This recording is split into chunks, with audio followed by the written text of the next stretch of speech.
Major League Baseball welcomes you to the following presentation of the Cleveland Guardians.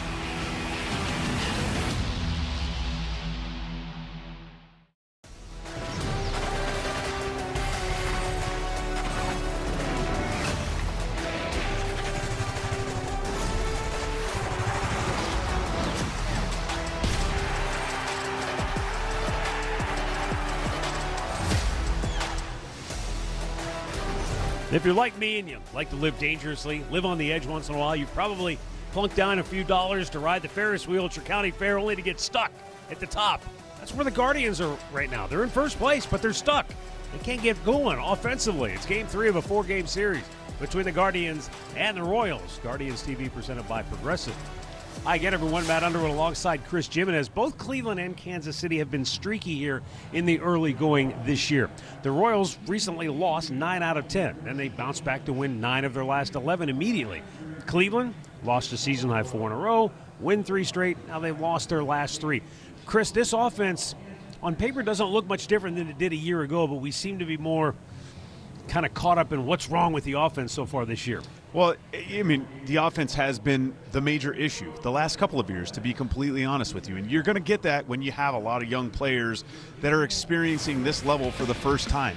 You know, we know the Chase DeLauders, how good they've been, the Travis Bazanas, how good he's going to continue to be.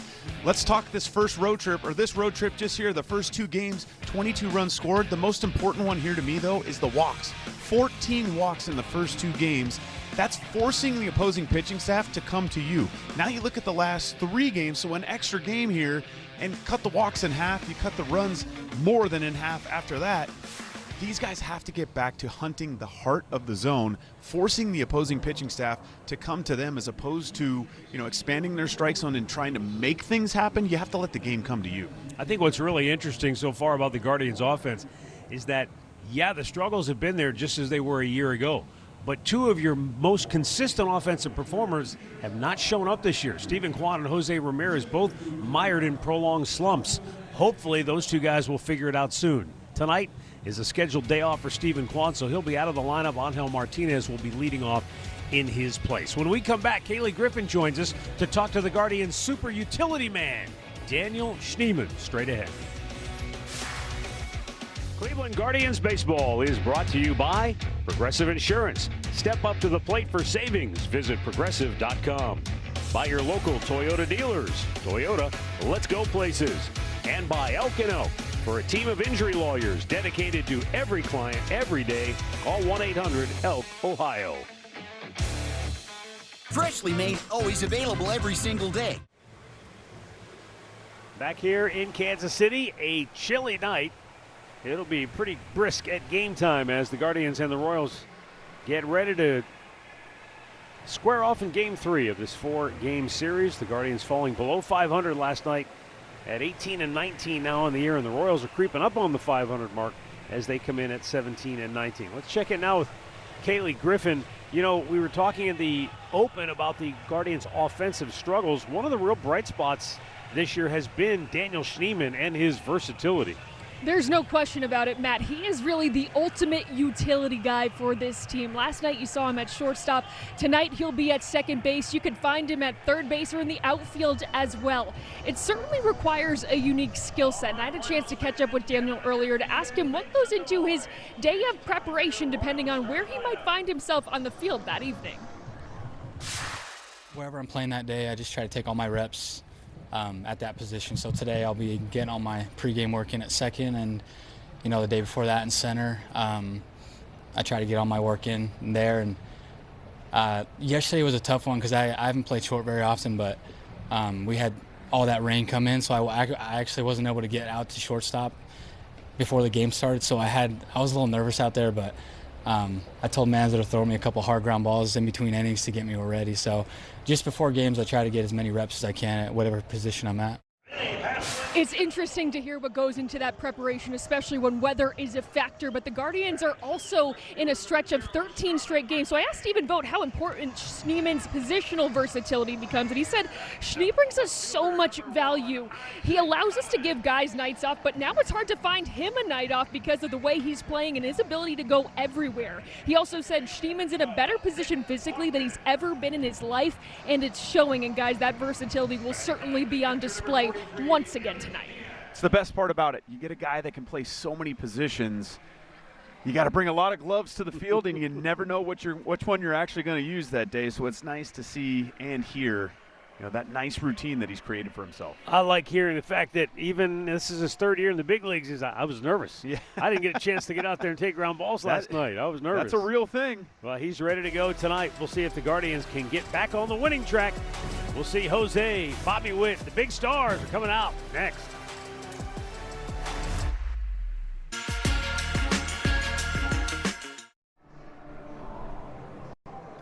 Let's take a look at the starting lineup tonight for the Cleveland Guardians for manager Stephen Vogt.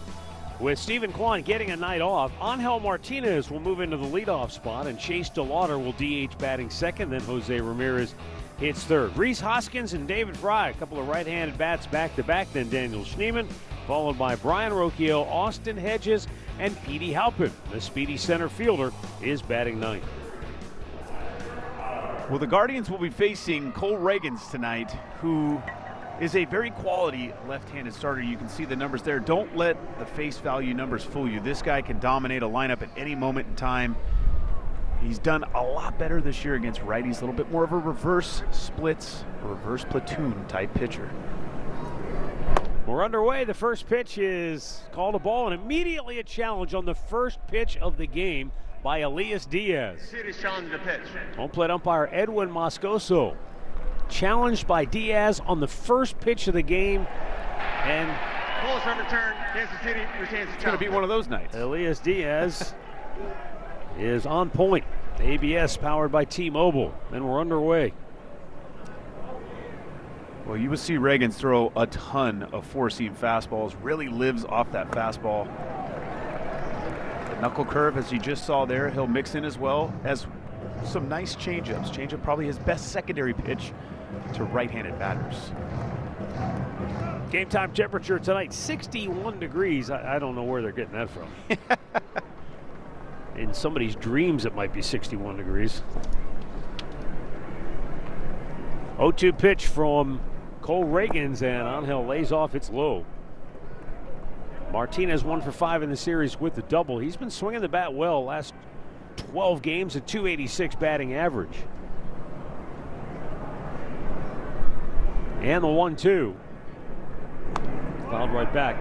Nothing to read into this with regards to Stephen Kwan. We talked about his struggles. If you followed the games at all this year, you know Kwan is not off to his typical fast start. This was a scheduled day off, and with a left-hander on the mound, it made a lot of sense the way they looked ahead at things. In tight, he missed 2-2.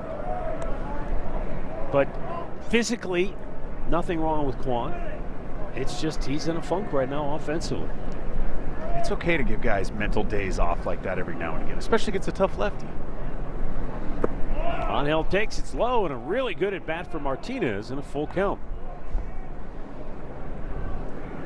I think it makes it a little easier, too, to give a guy like Stephen Kwan a day off when you have somebody like Angel Martinez who can step into that leadoff role and really not skip a beat. And a really good first at bat for Angel Martinez as he draws a walk, and certainly cheered on by Stephen Kwan. Our Toyota keys to the game, Chris. Well, you got to find a way to score some runs, so you're going to have to play in traffic. By that, we mean get traffic on the base paths. You have to find a way to get some big knocks in big situations, and Joey Cantillo's got to find a way as well to go deeper into this game. You talked about it at the top of the telecast. When the Guardians blew up offensively in the first two games of this road trip, they were drawing, not only were they hitting the ball, but they were drawing a lot of walks. And since then, the walks have dried up. Last night, starting pitcher Stephen Kolek did not walk a batter. And in the first game of the series, Michael Walker went 7 innings. He walked 1. It's amazing. It's just, it's tip your cap to the pitcher, the opposing pitcher, for sure. But I do believe that our offensive players aren't making it as difficult on the pitcher as they could. Yeah, the veteran Walker set the tone. Good. Yeah, he certainly did. Now Chase DeLauder down on the count, 1-2. Oh, got him looking. DeLauder, one of just 3 left-handed batters in the lineup tonight for the Guardians.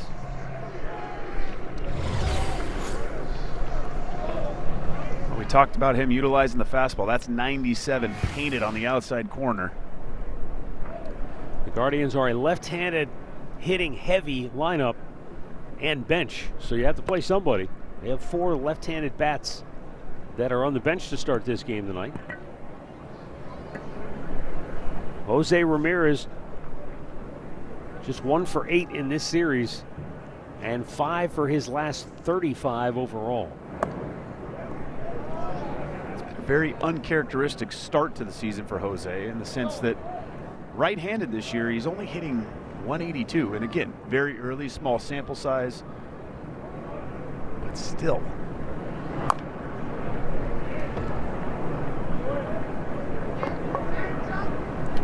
It's all the more magnified when Kwan and Ramirez are both hitting below what their averages, their normal averages are, because they're the 1 and 3 hitters in the lineup.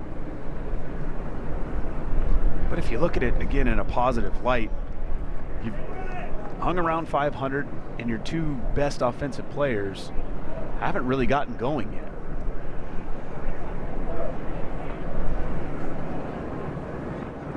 And that's outside. 3 balls and a strike, so this is a really good sign, at least in this first inning. Angel Martinez worked the count for a walk. Jose has the count heavily in his favor now at 3-1.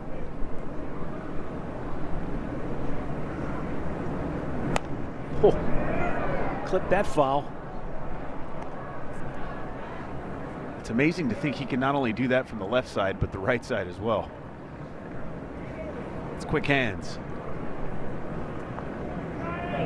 Angel Martinez, a big lead at first. He's running. And Jose fouled it right back to the screen, and it's a reset now.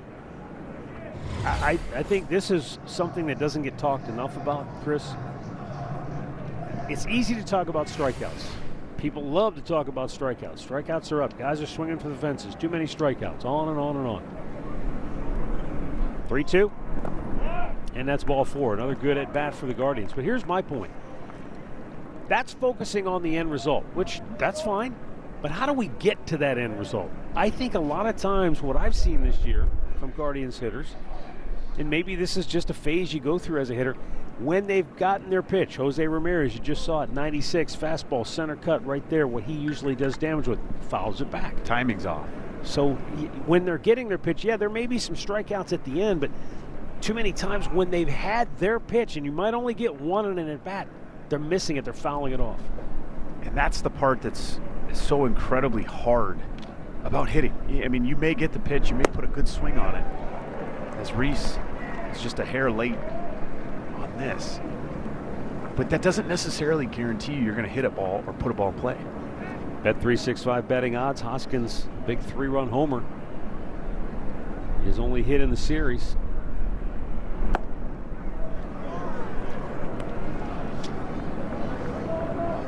It gave Cleveland a brief 3-2 lead last night in the 4th inning.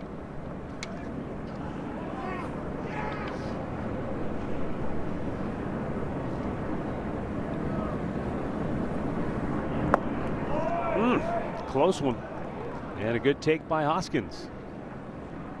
Dipped low, 2 balls and a strike. So they're making Reagans work hard here in the 1st inning. He's over 20 pitches already. He checked, it was inside. They said he went. Nick Lentz on the first base appeal raised the right hand, and Rhys Hoskins is not in agreement.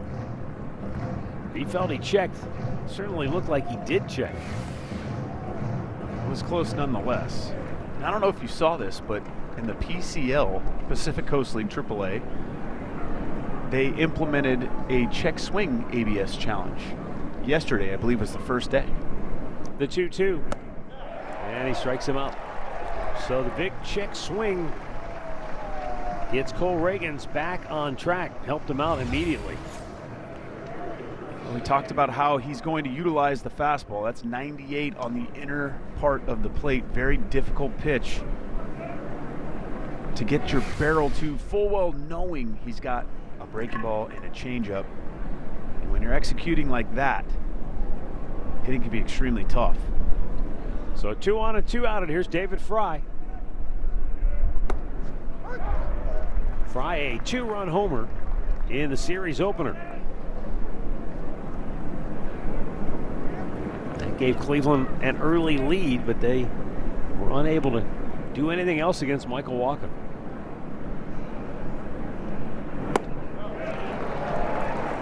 No balls, 2 strikes.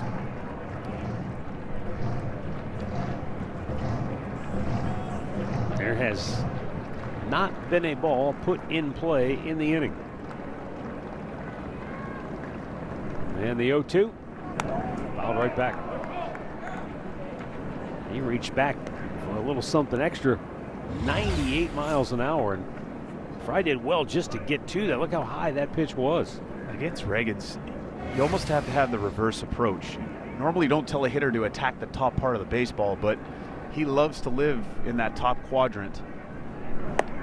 So thinking about mentally attacking the top part of the baseball is going to plane your swing out or level it out just a little bit extra and give yourself the best chance for success. 2 on, 2 out, 1-2 pitch to Fry. Struck him out. 2 walks, 3 strikeouts. And the Royals are coming to bat.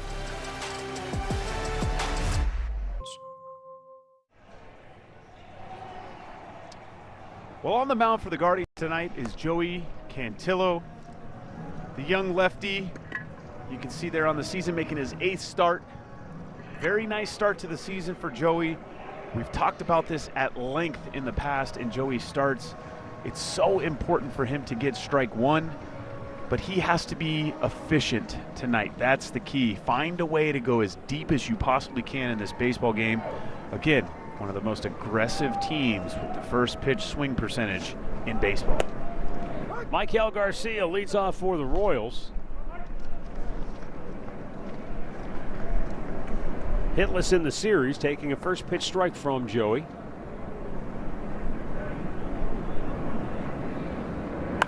And a chopper to third, wide of Ramirez and in the hole. So Garcia is aboard for the first time in the series with a hit.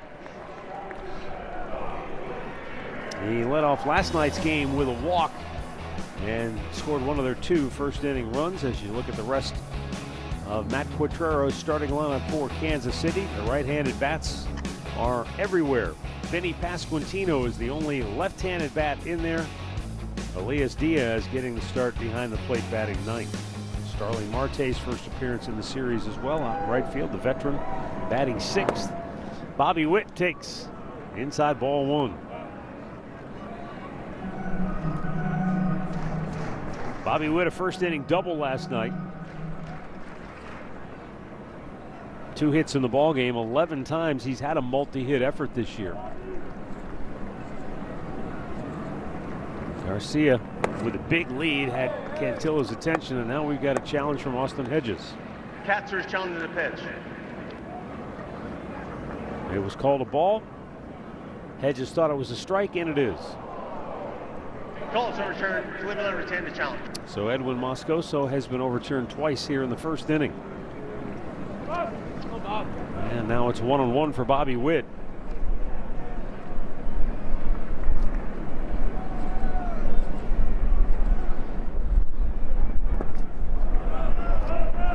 You got to wonder what that does to an umpire. Challenges like that in the very first inning. Well, I learned something that I didn't realize there was real-time feedback being given to umpires during the game from the ABS monitors, basically kind of giving them an idea of, you know, hey, there's some calls maybe that are on the plate that you've called balls, or off the plate that you've called strikes. So they're getting real-time feedback, not right now, but in between innings, there may be some feedback given to them. So I think that's good. That kind of gives them an idea, maybe some guardrails. You know, if you're off a little bit, okay, let me I need to move it back on, or I need to maybe take a little bit closer look.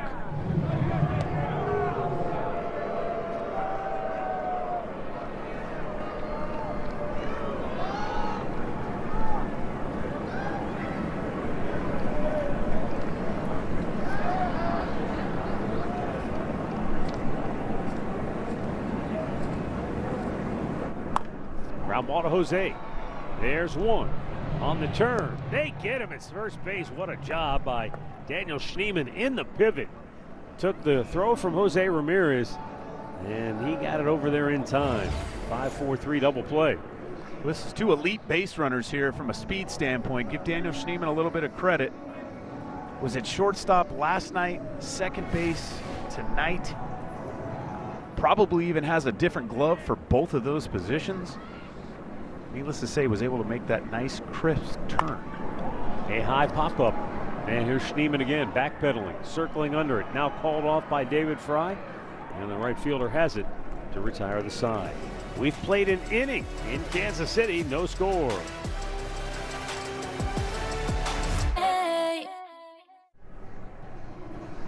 Guardians TV presented by Progressive. I'll tell you what, those little helmets are everywhere. Everywhere you go around the city, you see those Guardians and Royals helmets. I may have seen those travel today in particular. Daniel Schneemann leads off the second inning. Takes ball one from Cole Reagans. Schneemann 1 for 4 in the series. Hammered, fouled on the right side. JT McGuire was singing the praises of Daniel Schneemann before the game tonight. JT's filling in for Rugi Odor, coaching third base in addition to his normal outfield coaching duties. Rugi's attending a graduation ceremony, the 1-1. But he said, you know, this kid, Daniel Schneemann, has just worked extremely hard to make himself into a truly versatile player. Now that word has kind of come under fire here in baseball, because there are players being shuffled around and moved to different positions that maybe aren't truly as versatile as maybe their employer thinks they are. But Daniel Schneemann is the very definition of that kind of utility player who, wherever you put him, you're not going to lose anything defensively. You are absolutely not. You can see there just 2 starts at shortstop, you know, a couple in the outfield there. A little low. But people don't realize how difficult in particular it is to go from the outfield to the infield. Yes, the ball is on you a little bit quicker, especially from third base. Call it the hot corner for a reason. Up the ladder, Cole Reagans with a good fastball. That is 4 strikeouts out of the first 6 hitters. The only hitters he hasn't struck out, he walked. StatCast 3D powered by Google Cloud. That's what he will feature. A lot of fastballs, and you can see the reason why. Look at the batting average against. Under 150. Brian Rocchio had the night off last night, back in there tonight.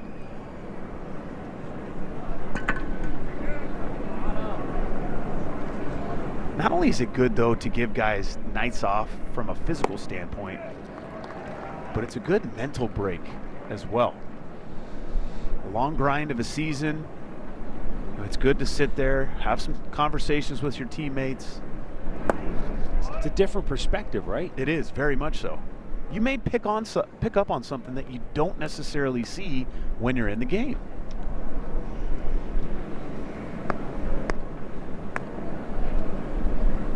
Now the 2-1. Well, his Royal defenders are still waiting for somebody in this Cleveland lineup to put a ball between the lines in play. It hasn't happened yet. It will.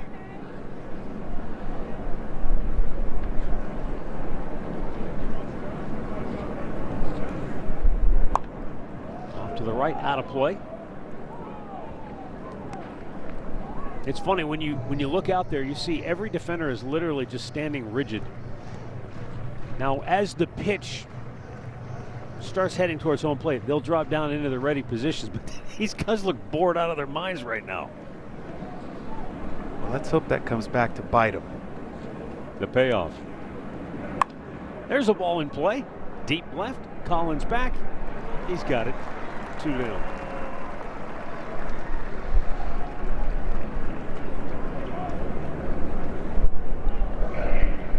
Now to the plate is Austin Hedges. He of the .310 batting average. And on the year, Hedges 8 for 19 against Southpaws. Sporting some new facial hair as well.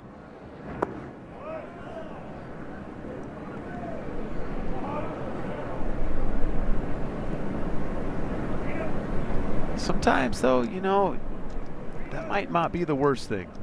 Not only do you make the guys laugh a little bit, but it changes up the mojo. Mm-hmm.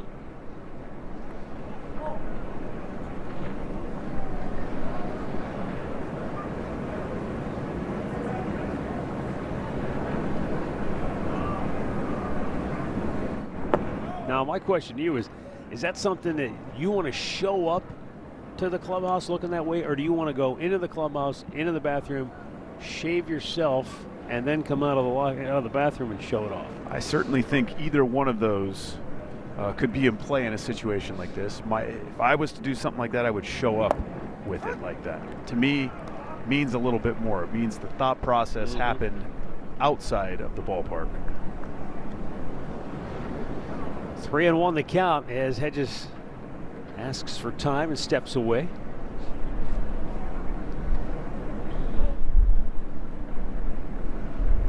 But as Austin Hedges is, a team player, making a little change to the facial hair there. Full count.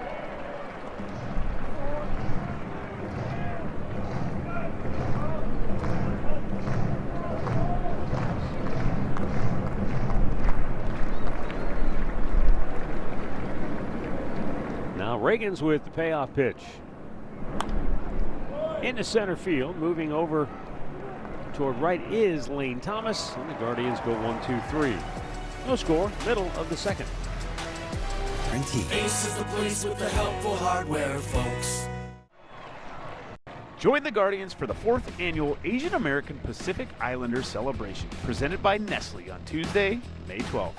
Enjoy a night of educational and inclusive experiences celebrating all fans, including cultural performances, a community resource fair, giveaways, and more. Get your tickets at cleguardians.com/AAPI. First pitch of the bottom of the second inning is ball 1 to Salvador Perez. 2 for 8 in the series with a couple of runs batted in. And Cantillo can't hit with the off-speed pitch. It's 2-0.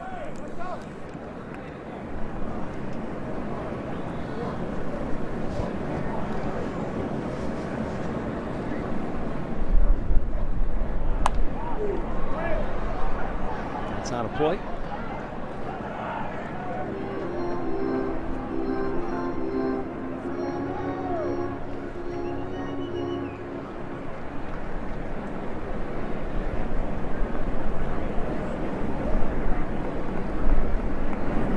Swung on and missed.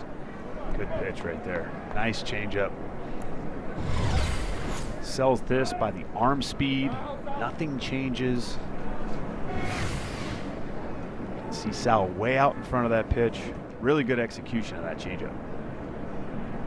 Now the 2-2. That one came in on his hands, the breaking ball, and he's able to pull that foul well out of play. That was an impressive swing right there by Salvador Perez. I'm not really sure how he was able to get the barrel of the bat to that ball.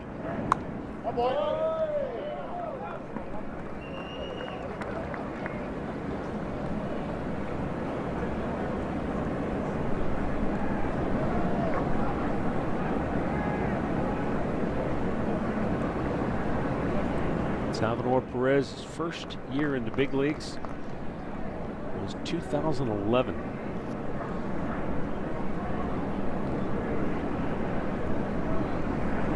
Up high, full count.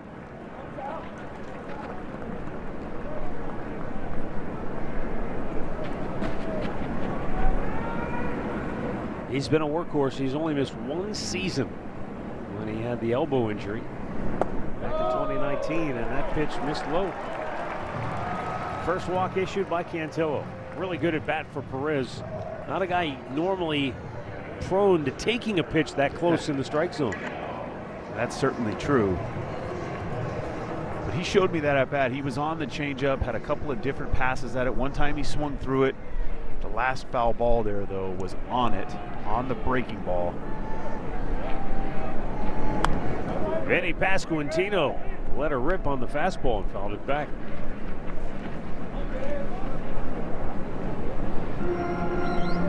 Vinny, again, another guy that's gotten off to a slower start this year. Played such a big part in the WBC. In the air. Left center, long run in for Petey Halpin. He's there and makes the catch for out number one.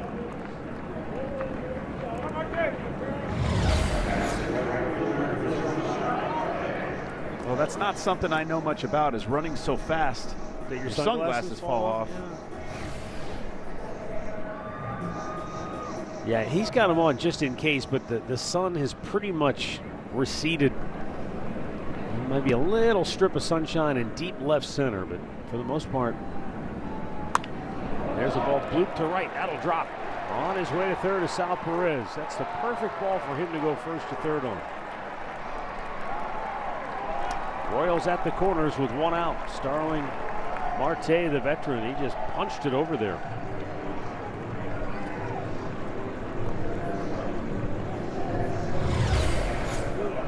You see here on the replay, good pitch, inner third, but that's kind of what we've been talking about. That's just a play pepper with the baseball, put it in play kind of swing. You've got the hole open there on the right side of the field. And to your point, that's about the only ball that Sal Perez is going to be able to go first to third on unless it's in the gap.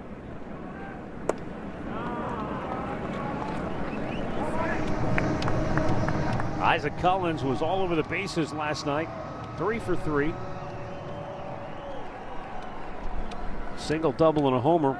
He walked twice in the series opener. And a swing and a miss at the changeup.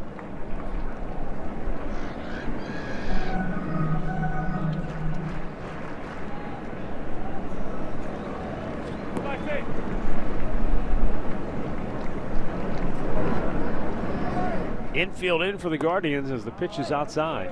2-1. Kind of rare. I shouldn't say rare, but you know, guy has a night like he did offensively and never got a fourth at bat. He was left on deck last night, right, actually. That triple shy. Swing and a miss. It's 2-2.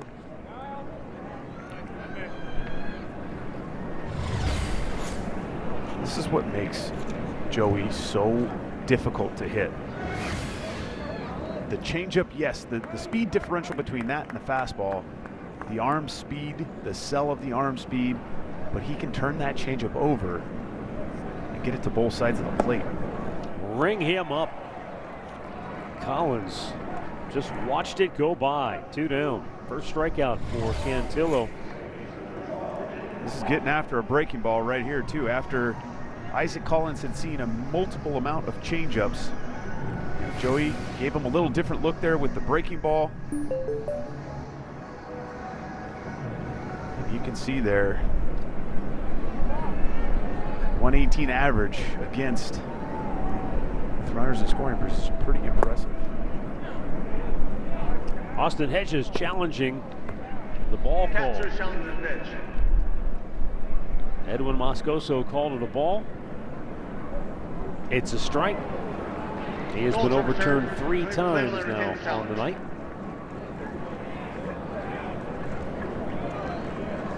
Balls like that, it's hard to say the umpire really missed that.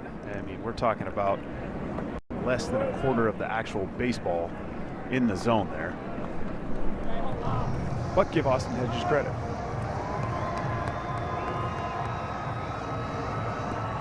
And I can see the angst in your eyes right now. Well, what I was thinking, as the 1-1 pitch is low, I was thinking that, what we show on the screen is not three-dimensional, but that strike zone is three-dimensional. Right. So if you're Austin Hedges, you're not just seeing where the ball may have entered or exited the zone. You're looking at the whole thing. And I'm sure in his mind, it's like some of that pitch had to be in the strike zone. No doubt.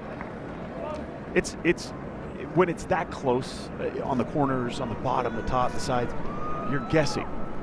You're absolutely in the right thinking of, yes, some of that ball, there's no way that some of that ball did not cross a part of that strike zone. But I do like the aggressiveness which Hedgie is challenging. Cantillo cannot take advantage, though. He's walked his second batter of the inning, and now they're loaded up for Elias Diaz.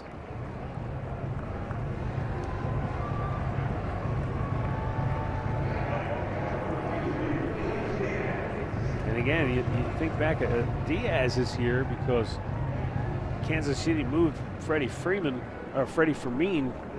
to the Padres.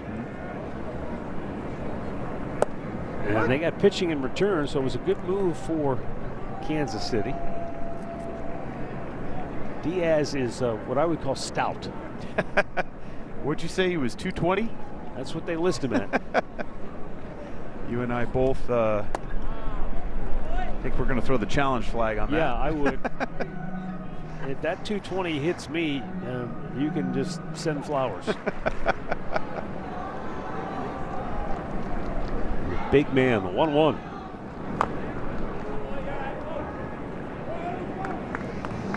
A ball and 2 strikes. Cantillo trying to work his way out of a self-created jam with 2 walks here in this second inning. Well, this is where you need to, go for it right here. You do not want to let this guy back into account. He can beat you. I know he's hitting in the 9-hole backup catcher, but curveball, and it just missed. One ball this inning that was blooped to right field kind of set this up for Kansas City by Marte. And the 2 walks compounding the issue. A little squibber. Cantillo hustling over. And a nice feed from first baseman Rhys Hoskins. And the Royals leave them loaded. We play 2 in Kansas City. No score.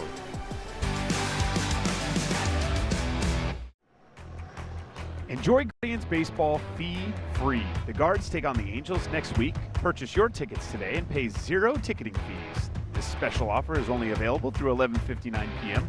on Thursday, May 7th, and only at CLEGuardians.com. Petey Halpin leading off for Cleveland here in the third. Halpin 0 for 5 so far in a couple of games played. Out of play to the left.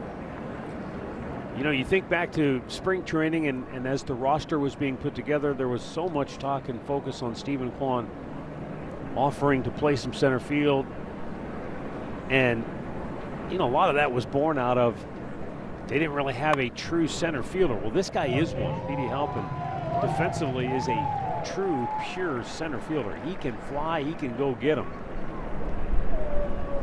But obviously, you know, a young player who's getting, outside of what, 5-6 games last year, getting his first taste of big league action. Well, there's a few guys on this roster right now that are getting or having a lot of firsts in their career, whether that's, you know, first road trip, first at bat, first hit.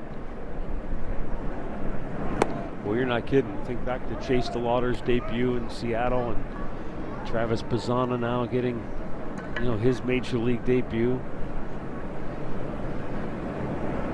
It's popped to center field for several years there, going back to when Tito was still managing in Cleveland. The Guardians were the youngest team in baseball. At some point, these guys have to grow up, right? But they keep getting, somehow they keep getting younger. And I know that math doesn't seem like it maths, but it's true. I think it goes to show you that player development system from an offensive standpoint is hopefully starting to maybe catch up to what the pitching side of player development has been for the last few years here in the Guardians system. But it's most importantly, it's nice to see some of these guys come up and start contributing. Yeah. And I think more importantly than that, the organization being willing to allow these guys, to come up to the big league level and contribute. DeLauder slaps it to left field. That'll get down. That'll go all the way toward the corner. And Collins plays it conservatively. It's a 2-out double for Chase DeLauder, his 9th two-bagger on the year. You might not see a flatter swing than what Chase DeLauder just offered you right there. That's allowing the ball to travel. Now a 10-game hitting streak. But that's a young hitter that's willing to use all fields. He's willing to allow the ball to travel and just create some traffic. Now it's time to go play. Here is Jose Ramirez. Talking about the age of the ball club and the roster. Jose and Rhys Hoskins talked about this last night. They're 6 months apart in age, but they skew the roster towards the older side of things at 33. Chopped to third. Garcia, high throw, and Pasquantino could not come up with it. And over to third base goes Chase DeLauder. So Ramirez reaching on what I believe will be a throwing error on Garcia. It was high. Chris, I don't think this was a routine play for Pasquantino. I don't believe so either. This throw was very high. You can see Vinny Pasquantino trying to stay on the bag. But the way things have been scored at this ballpark. I give up. Pasquantino is charged with an error. There's no... I'm just not. I'm done. I'm done. That's it. Score said it is an error on the Pasquatch. You deal with Vinny. You tell me how That's that goes. right. Rhys Hoskins a swing and a miss. Hoskins struck out swinging his first time up. Let's put it this way. I know what I'm writing it down as. But I was going to say, Chris, even with Jose and Rhys at 33 years of age, maybe skewing the overall age of the roster, Guardians no longer the youngest team in baseball. In fact, they are the 6th youngest team now. So you've got the Cardinals, the Marlins, the Nationals, the Brewers, and the White Sox all checking in at younger than the Guardians. However, this is the interesting part. They are the youngest pitching staff in the American League. That is impressive to see how good this staff has been and to know they're the youngest. Jose was running on the pitch and Rhys pops it up. Playable for Pasquantino. And that will retire the side. So they get 2 on, but they cannot cash in. And we go to the bottom of the third, no score. The feeling is Mass Mutual. My third base glove is bigger than my middle infield glove, so I think it's easier to go from second to third than third to second or third to short, because I'd rather go to a bigger glove than go from a bigger glove to a smaller glove. Like if I have a backhand in the hole, then I'm used to having more room near him. So just the size of the glove is the biggest difference, but I just try to take as many reps as I can with each one. So hopefully when I have to transition between each one, that muscle memory is there. So interesting. I couldn't agree more with Daniel Schneemann. It's so much easier to go from a small glove to a bigger glove, just knowing there's a little more room for error there. But maybe not something not a lot of fans know. The middle infield glove, your shortstop, second baseman generally have the smallest gloves on the field. Third base glove just a little bit bigger. 12-inch glove. Your middle infielders are 11 1/4 in, general. First base is a giant glove. You got to have that thing big, so a lot of room for error there, but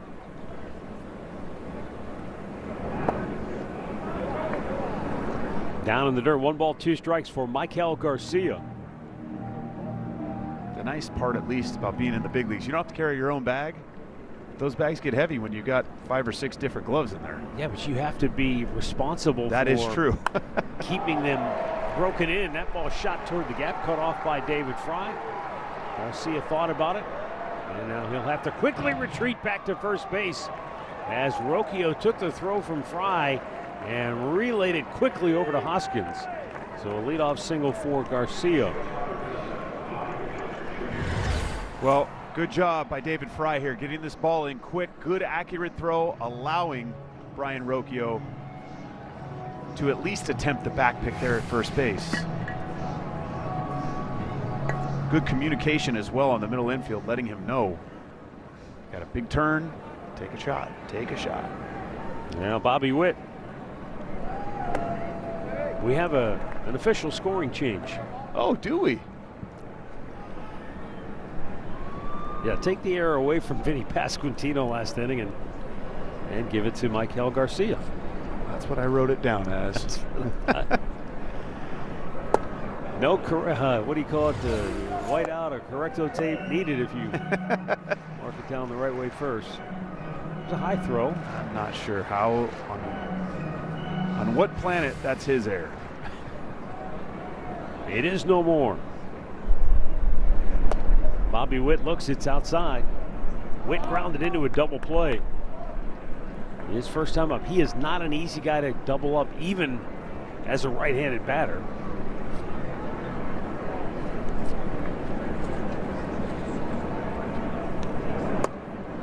But you think about Bobby Witt in some ways, where he and Chase DeLauder have some similarities. They don't hit many weak ground balls. When they hit them hard. So if they hit them at somebody, you have a really good chance to really turn good a double chance. play. And that's the only chance you have to turn a double play against a guy like this. Cantillo's 2-2 is hit on the ground, maybe a chance. Rocchio to Schneemann, no chance. That throw took him off base and kind of toward right field.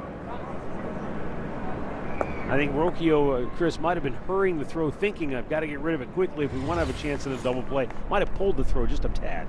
I do believe you're right. Daniel Schneemann, just in general though, I think because the ball was hit with so much topspin, he looked like he was almost trying to field that ball as a first baseman at second base. Garcia really limping going back to the dugout.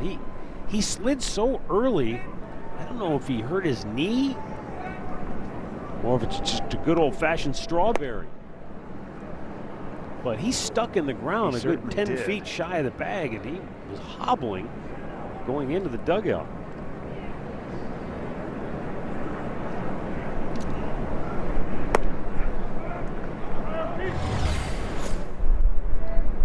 He just kind of his ankle. I didn't see that part of it. Yep, ankle got caught.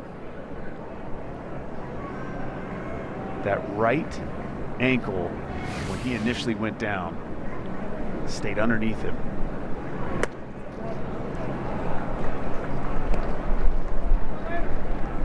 They are, I think, they're still tending to Garcia.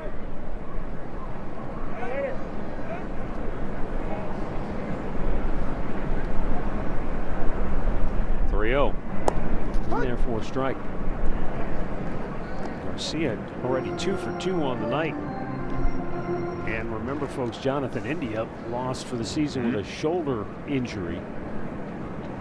So Garcia really a pivotal player at the top of the lineup for the Royals. Swing and a miss by Lane Thomas and a full count.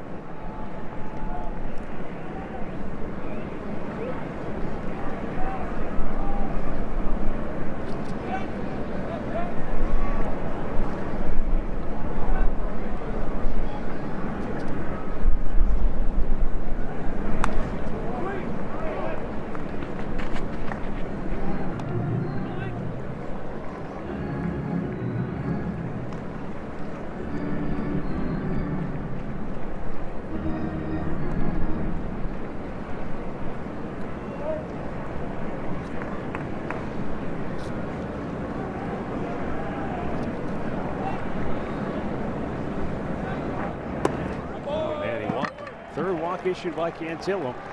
Now the Royals are in business with 2 on and 1 out here in this third inning. And a word now from Cleveland Clinic. When you make complexities your specialties, you redefine what's possible. For every care in the world, Cleveland Clinic. Salvi Perez, who led off last inning with a walk, now steps to the plate. Breaking for third base is Bobby Witt. Good throw, and I think they got him. No, they call him safe. Jose may not have actually hit him with the glove, and Witt perhaps slid around the tag.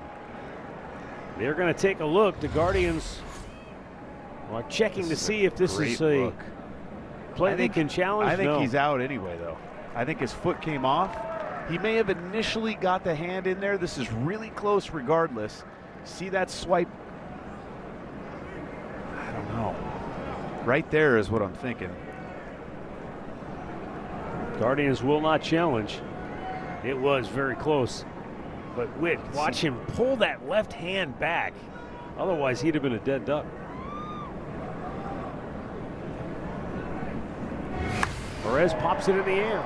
This will be interesting. Here comes David Fry tagging up his Witt. He's coming home.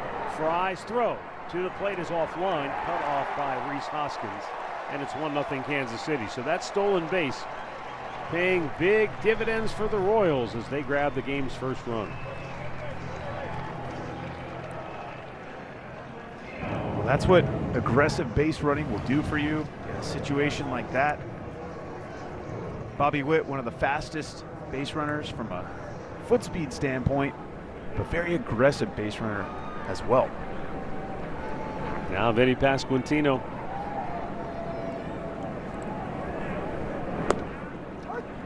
Potentially interesting development. You pointed out that Luinder Avila is up in the Kansas City bullpen. And he came in relief of Cole Reagans when we were back in Cleveland. Running on the pitch is Lane Thomas. Good throw, and they nailed him. So that'll end the inning as Thomas is caught stealing. Kansas City gets the game's first run.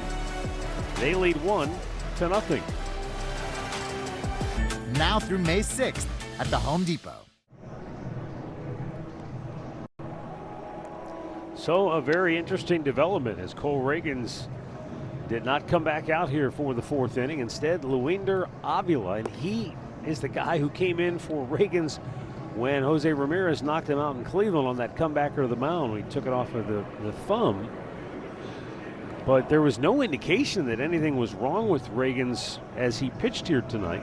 Certainly nothing that jumped out to us. We have to wait and see if anything is announced from from the Royals. Well, if you're the Guardians, this is a situation you have to take advantage of from the offensive side of things. They were able to tack a few on him in that outing that he filled in for Cole Reagans at the beginning of the season. The strikeouts are there for Avila. He's going to use a ton of fastballs to righties. You're going to see sinkers and sliders. Going to be imperative to not only make this young man throw strikes as he can get wild, but to hunt the ball up in the strike zone. David Fry struck out his first time up.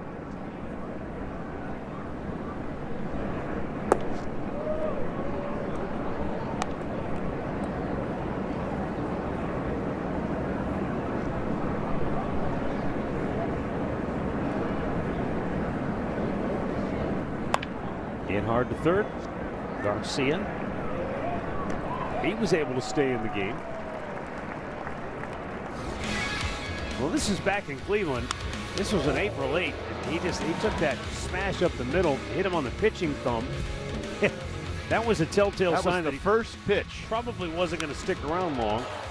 And then Chase DeLauder hit one off the wall, and that's when Matt Quatrero said, "I think we'll get you out of there." But outside of that, he's pitched fine. He's pitched deep into games. They're going to get another challenge here. Batter is challenging the pitch. Daniel Schneemann, the latest to question the judgment of Edwin Moscoso, and he's right. Call is returned. Cleveland retains the challenge. So 4 for 4 on challenges, all overturned against Edwin Moscoso. Swing and a miss. Big cut by Schneemann.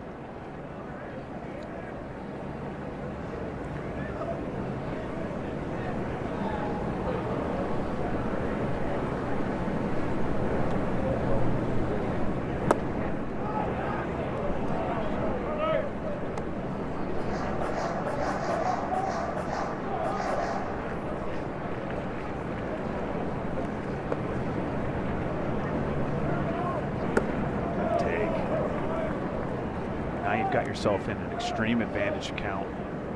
You've got to keyhole him in this situation. It's got to be one pitch in one zone, and you're looking to hit this ball to the pull side.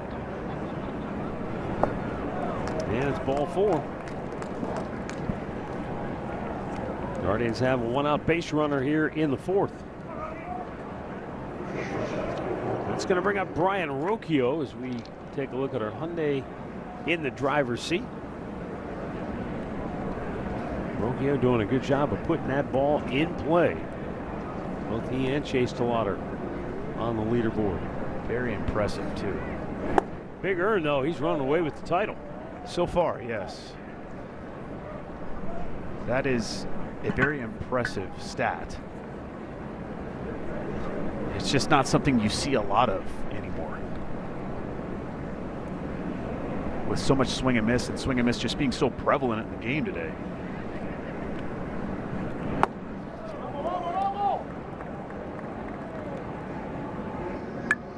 That's the one thing that the Guardians have been pretty consistent over the last several years. And they're one of the better teams at not striking out a lot. Now, what does that mean? I don't know. It could be good and bad. I don't know what that number is, but you know, the Guardians are 3rd in the American League, striking out the fewest number of times per game. 7.5 strikeouts per game is 3rd fewest in the majors.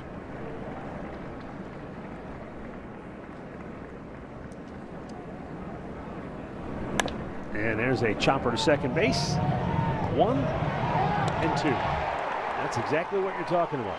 Strikeout isn't necessarily bad if weak contact induces a 2-for-1 ball. Camps.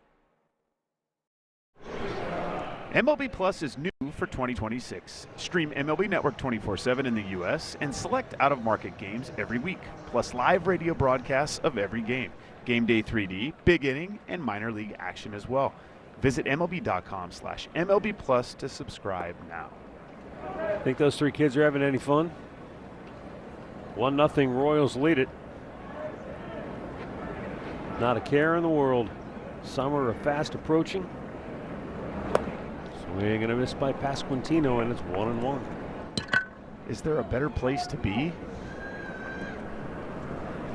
With your buddies at the ballgame? No, I don't think so. Yeah. Not when you're that age. Not when you're that age. Pasquantino to right field. Fry makes the catch. 1 down. Here's the injury report brought to you by the injury attorneys at Elk & Elk. Carlos Correa done for the season. This was a big one this morning. A torn tendon in the left ankle. Not the same ankle he lost out on 2 $300 million contracts for. Wow. It is the opposite ankle. Apparently it happened pre-game yesterday. In batting practice, of all places.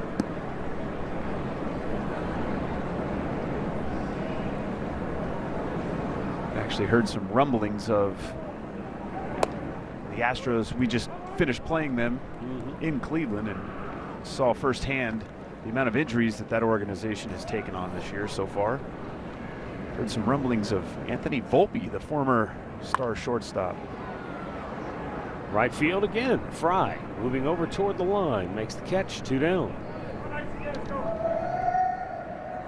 I was mentioning some rumblings of potential trade bait for Anthony Volpe of the New York Yankees. Red Sox shutting out the Tigers 4-0. They're in the 7th inning in Motown. Twins losing to the Nationals 6-2 in the 7th inning in D.C. Isaac Collins takes a strike. Saw that Dodgers score there as well. I do believe a position player pitched in that game today. Oh, that's a couple of them, I think. That's unusual. Check to swing. It stays fair right out in front of the plate, and Joey Cantillo throws him out. Royals go 1-2-3 for the first time tonight. And after 4, Kansas City 1, Cleveland nothing. May the Force be with you. It's Star Wars night on May 9th when the Guardians host the Twins. 15,000 fans will receive a Kyle Manzardo, the Mandalorian bobblehead, courtesy of Sherwin-Williams.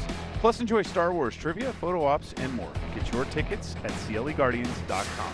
Are you telling me there's a Joe's Barbecue in this ballpark and I'm just finding this out now?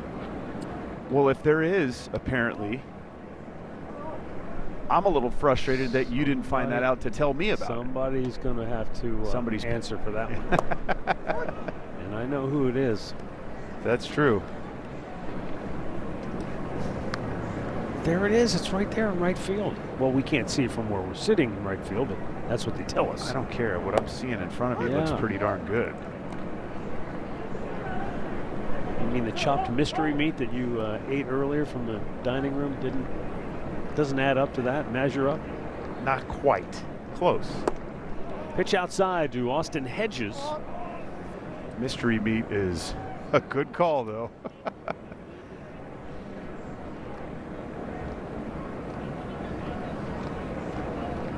Hedges fly to center, his only time up. And that's outside. Close take with 2 strikes, but confident take. He was not buying, and it's full count. Again, seeing the ball good. Taking pitches that close shows confidence. He lays off again, and Austin Hedges. He reaches. Second walk issued by Luinder Avila, and this is only the 4th batter he's faced.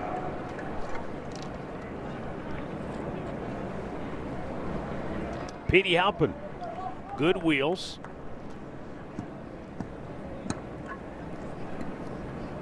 Looking for his first hit of the season.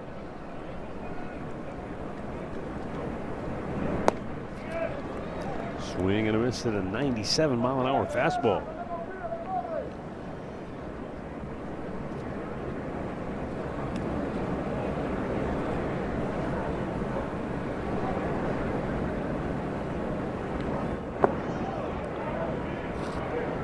Talking to Petey Halpin before the game yesterday, you kind of forget, I've been coming here so long. It's Kauffman Stadium. It's just, it's another stop on the tour. He's looking around wide-eyed like, wow, look at this, is pretty cool. Big league ballpark, and just a lot of firsts. Yeah. And I told him, I said, well, the way you play the outfield, this is going to be a lot of fun because there's plenty of room to roam out there, and with the new dimensions, you might be able to steal a home run away. That is correct. We've seen him do it, or at least come very close. Technically, I don't think it would have been a home run, but he went up to the top of that fence, though, he and that was did. An impressive. We know he's got hops. Up and away. So he's following suit here, watching Austin Hedges work the count. Now he's 3-1. As you said, Avila can get a little wild. This is where, as a young player, you don't get a ton of at-bats. It would be very easy to be overly aggressive in this situation. Don't mind that swing, though. 3-1. You're trying to do damage. This is a heater right down the middle. Get that top part of that strike zone there. Now it's time to shorten it back up. Find a way to make something happen. And the 3-2. And he stays alive. Confidence booster.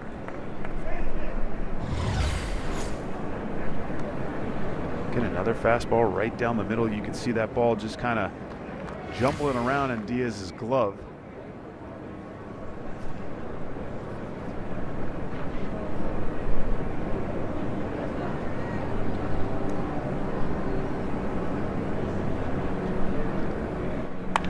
Hammered right field, base hit for Petey Halpin, his first of the year. And now the Guardians have 2 on and nobody out in the 5th. Really good at bat for Petey. Really good at bat. Another fastball right down the middle. Knew he was probably just going to come right after him. But as a catcher, you just have a foul tip go in and out of your glove. It seems like every single time the very next pitch is put in play, something like that. And now you're kicking yourself as you're walking out to the mound for the mound meeting.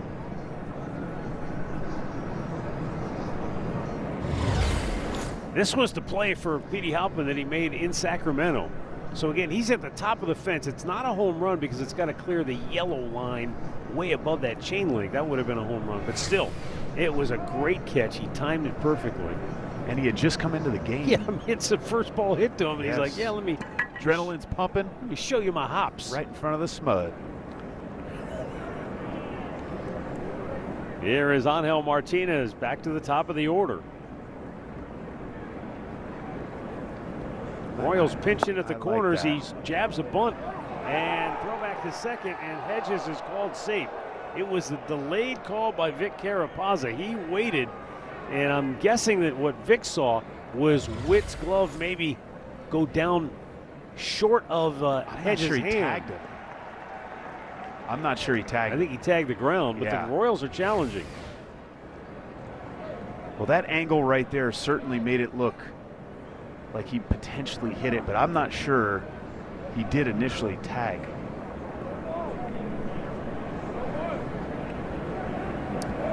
So Vic Carapazza, the crew chief, will be in contact with HQ as they take a look at this play. I think he missed him. I think he tagged the dirt. I do too. Yeah, I do believe he missed him. But that's tough. That's such a tough read for Austin Hedges because Angel Martinez actually did attempt to bunt that baseball. And now, you know, your job as a base runner right there is to see the ball on the ground. We're going to get another good look here. Yeah, I don't believe, I'm not really sure. The crowd is seeing it like we see it, but the only thing that makes me nervous is that since 2014, Bill Duplessis leads the majors with a 65.5% overturn rate. He is the Royals replay specialist. That's interesting. On the year, he's at 92%. Wow. Holy smokes. Yeah, he's 11 for 12. Coming into this one right here.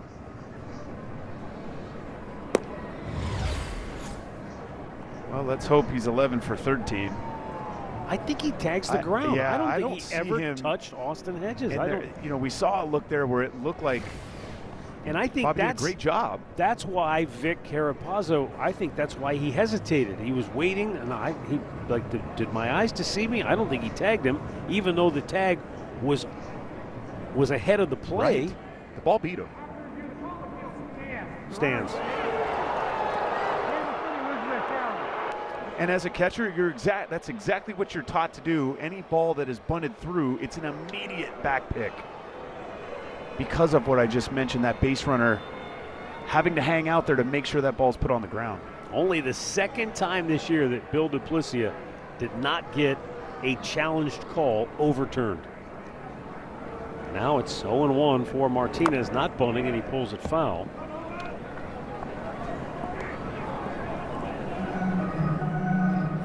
And now he'll have to dig himself out of a two-strike hole with Chase DeLauder waiting on deck.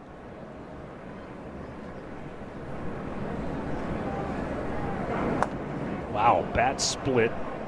A chunk of it went out toward the mound. Ball went foul in front of the dugout, so he'll get a new bat and try again. And a word here from Auto Owners Insurance. With the right coverage from Auto Owners, when the unexpected happens, you know you're covered. That's simple human sense.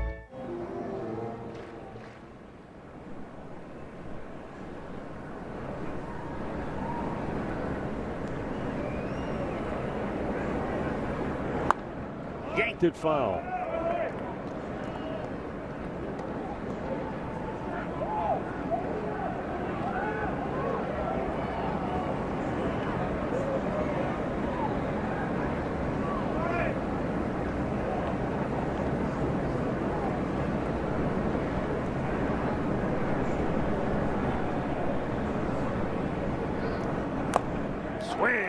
miss, and he hung on for strike 3, 1 down. First strikeout for Luinder Avila. This ball is tailing away for Martinez. Did get a piece of it, just not enough to keep it out of Diaz's glove. And now up to Chase DeLauder.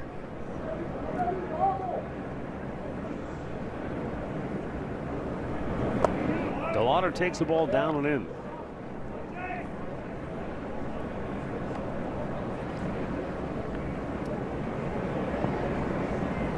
Even though it's a 1-0 count, I think this is the perfect situation. Offensively, you're keyholing right here. You're looking for one pitch in one zone. Runners go. Throw to third in plenty of time. Called him safe. Wow. That is incredible. Austin Hedges, for the second time in the inning, has avoided a would-be tag. And I don't know. Let's see. He might have got his hand in there. I don't know. I think Royals don't have a challenge.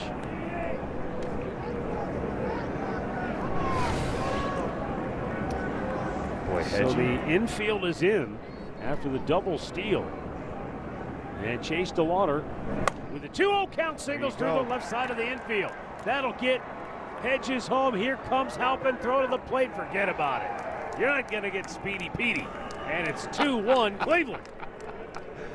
Oh, that was awesome. Great job all the way around there. Way to take a chance from the base running standpoint. But we talked about what makes Chase DeLauder so good. Maybe not necessarily how hard you hit that ball. It's where you hit it.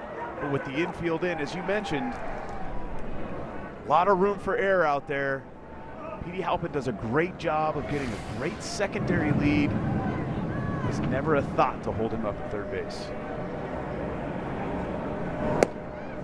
Pitch is up high, ball 1.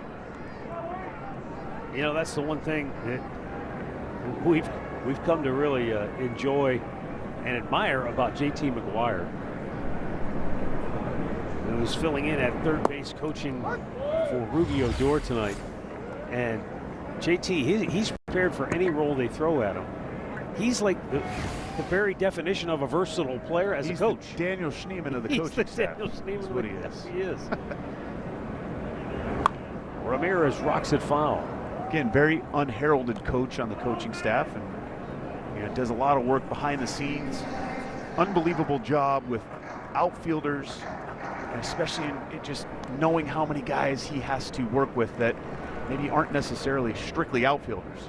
Daniel Schneemann being one of those prime examples.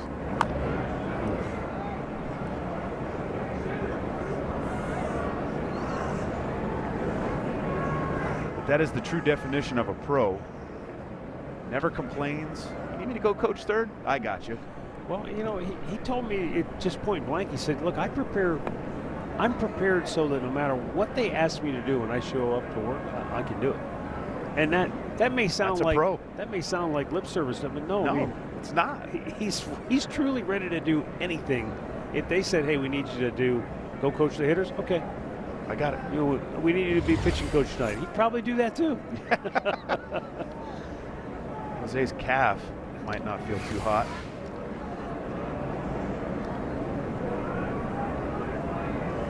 DeLauder, the runner at first base with 1 out. And Jose shoots one toward left. Isaac Collins makes the catch.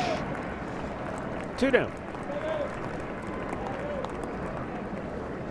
And that will bring up Rhys Hoskins. Hoskins 0 for 2.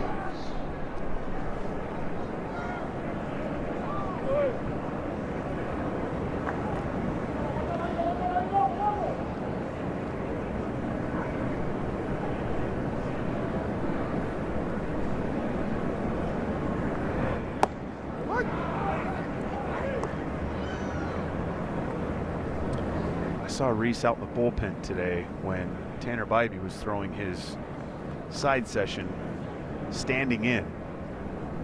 I love that. It's always good to get a couple extra looks, give the pitcher a good look. But if you're working on really getting that timing of being able to pull a baseball to the inside part of the plate like you heard him talk about last night when he hit that home run, being on time for that pitch. I may be reading more into it than is there, but for me, that's also a veteran who doesn't need to go out there and do that, but he does it for Tanner Bybee, knowing, you know, that Bybee's kind of been in a bit of a funk, you know? Sure. Just, it's a veteran showing his teammates support. John, I'm going to take the time to walk out here and just make sure you know that's how much I think of you, that I'm willing to take my time to come out and be part of your bullpen session. That's what being a leader is all about. You know, it's leading, you know, by example on the field, and that's just another way.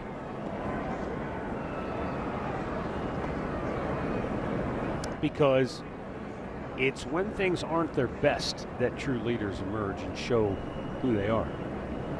And just because he's a veteran, this is probably one of the first times he's ever had to be a leader. Up and in, and he got decked. He may have picked up that pitch late. He reacted to it rather late, and that spun him out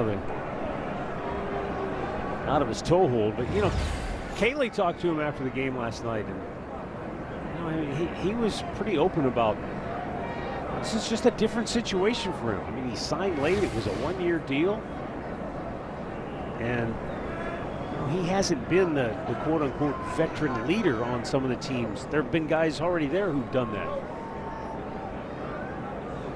And again, just because he's a veteran on this team doesn't mean that there's still not a first to go around. Well, he shook himself off. He's back in there, the 2-2, and glanced off the bat foul.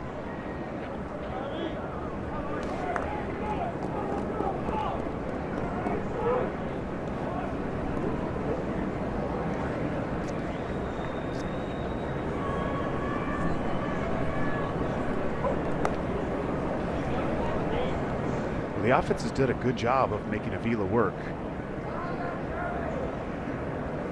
Inning in 2/3 and 45 pitches.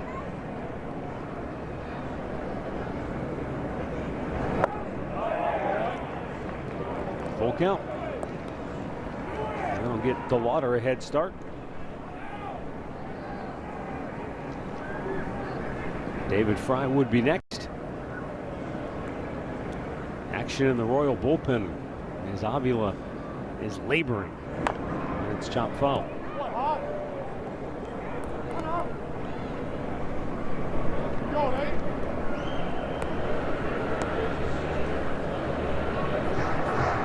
Just saw the note come through here that stolen base by Austin Hedges.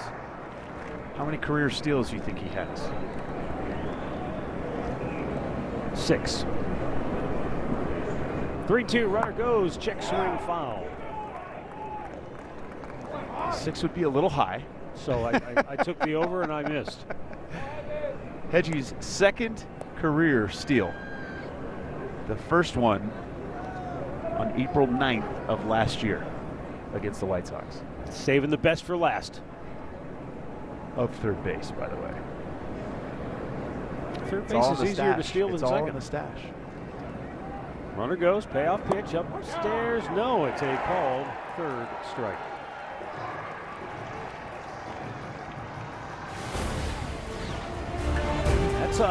That's called scratching and clawing for 2 runs, and the Guardians lead it by 1.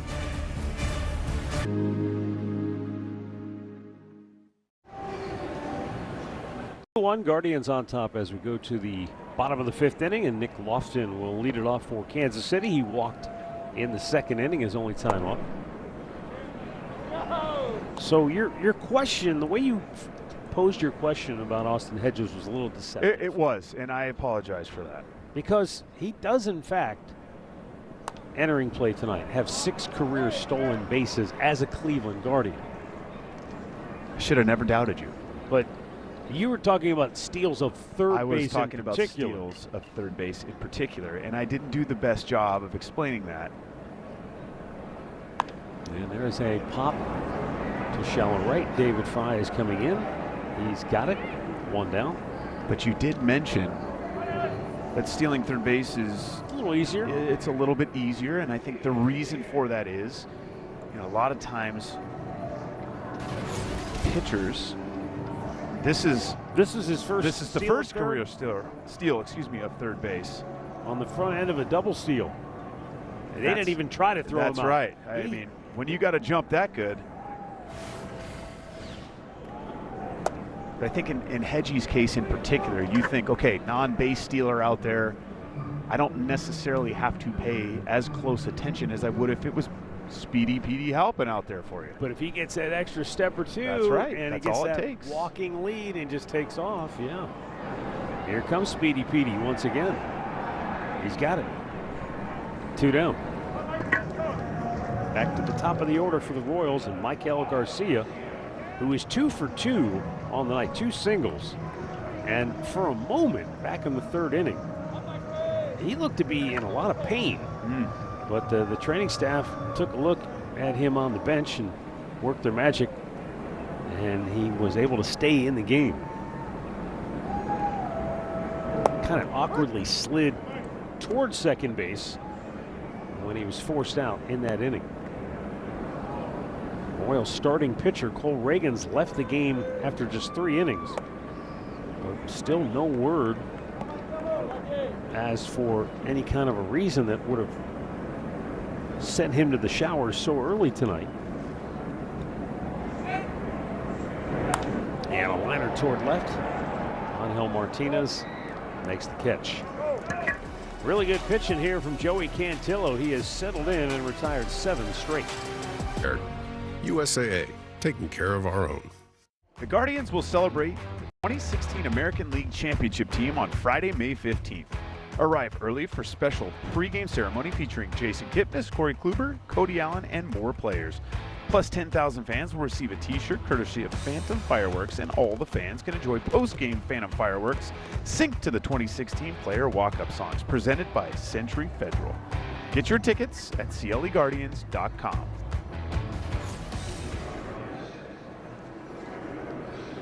Still hard to believe, 10 years. Tell me about it. I'd like to say I had more hair 10 years ago, but we both know that's not the case either. You know, it comes and goes. It comes and goes. David Fry leads off for Cleveland here, 6th inning. Guardians up 2-1. Fry 0 for 2 on the night. New pitcher for Kansas City is John Schreiber. Luinder Avila went 2 innings. Charged with 2 runs on 2 hits. Walked 2, struck out 2.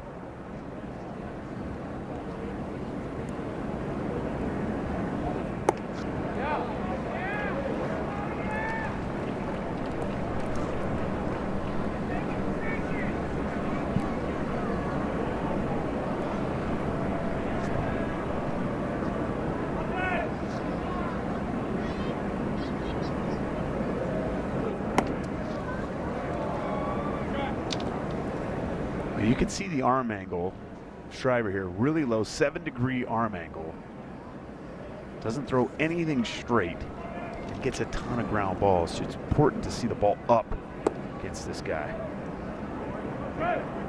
Very unique arm angle at that.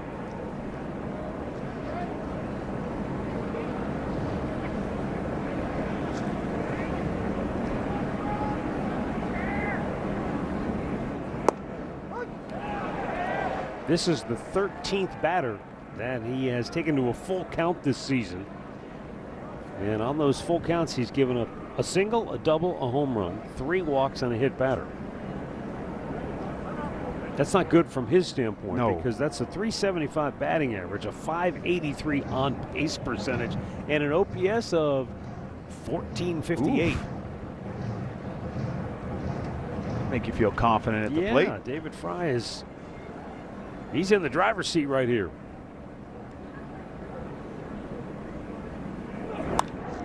And he hits one high in the air to left center, moving over Collins. Makes the catch, 1 down.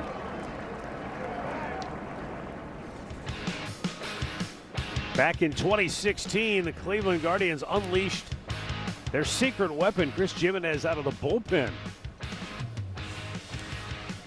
Well, I was secret until the second inning. Then they figured me out pretty quickly.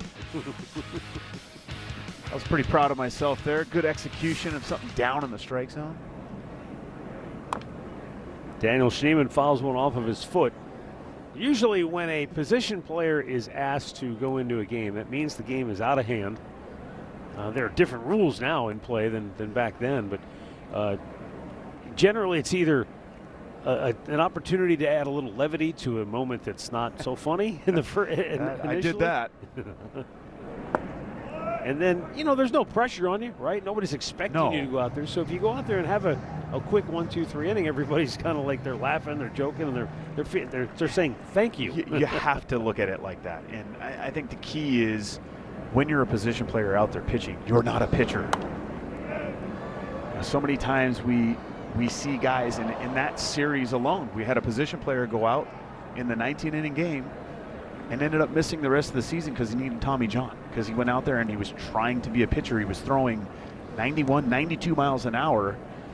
And unfortunately for me, the very next pitch that I saw was about 80, and it wasn't intentional. And that was the pitch that Ryan Goins blew his arm out on, and I grounded into a double play. Thankfully, my teammate Carlos Santana picked me up right after that and hit a home run for us to ultimately win that game in the bottom half. Line drive and a base hit, right center field for Schneemann. He's going to go for 2. He's easily got 2. He might even think about 3. He's going to hit the bag. He turns and burns. He's headed for third. The throw in time. They call him out.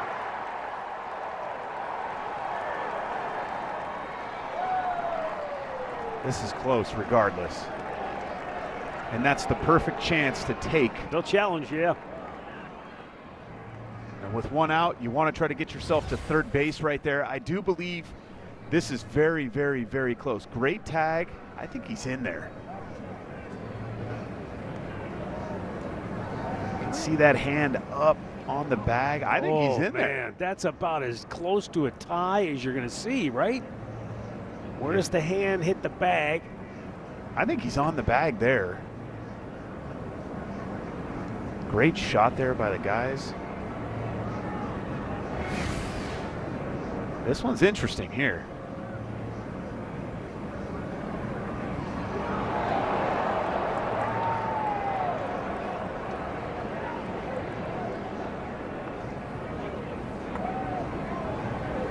Boy, you'd love for them to come out of this meeting real quick. That would be a good sign.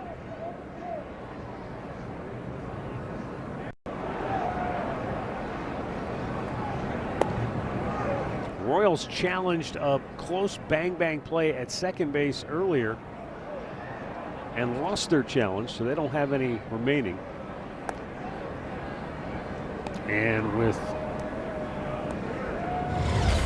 1 out here in the 6th inning, Stephen Vogt figures like, hey, this is a pivotal moment in the game if he's safe. After review the call, the field stands. The runner is out. Cleveland loses their challenge. I don't know. It stands. It stands, right. So I don't think they could confirm it one way or another. And if he would have been, well, if he would have been called safe, he's safe anyway because Kansas City's out of a challenge. But nonetheless, that's the right time to be aggressive going into third base there by Daniel.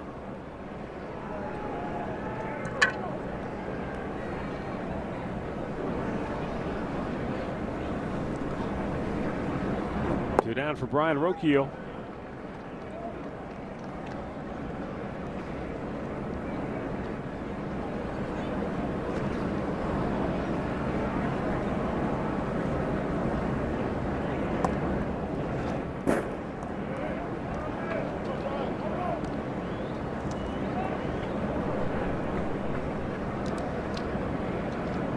Rocchio 0 for 2 on the night.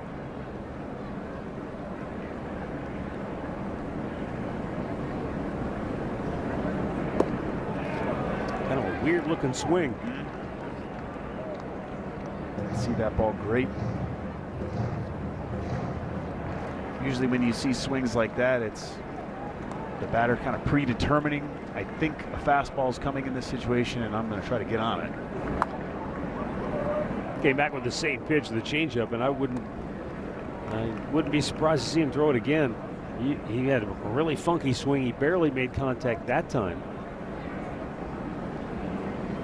Or he could choose to run a fastball up. He's got a pitch to work with. And he came right back with it. And it stays a ball and 2 strikes. That's the fun part. As a catcher, you're trying to read swings, you're reading the location of that pitch. Cardinal sin is to throw 3 same pitches in the exact same location in a row. That's not necessarily like a hard and fast rule, as you just saw there. Mm-hmm. But also sometimes, we saw it tonight, Joey Cantillo, his changeup has a lot of fade to it. Sometimes it goes the other direction. True. Wouldn't be surprised to see him. Backdoor breaking ball. Yeah, missed. Full count. And for me, you go the fastball upstairs right there. It's a non-competitive pitch, and then you try to go sweeper. I just don't like the way those two play off each other. Pasquantino takes it himself, and the side is retired. So the Daniel Schneemann would-be triple is nipped in the bud. 2-1 Guards.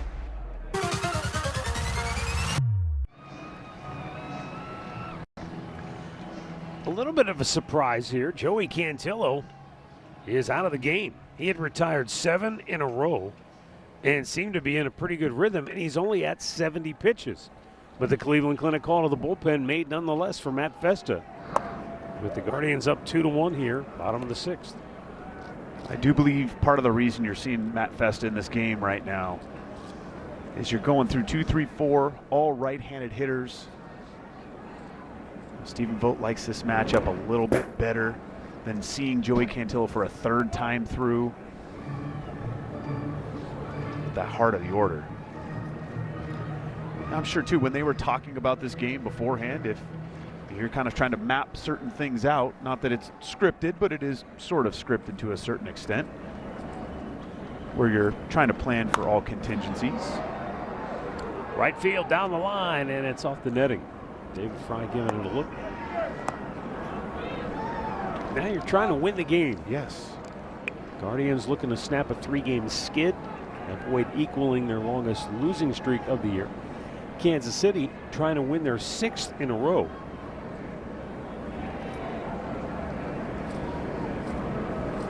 And Bobby Witt 0 for 2. Facing an 0-2 pitch, and he got him looking. Bobby's going to challenge. Batter's challenging the pitch.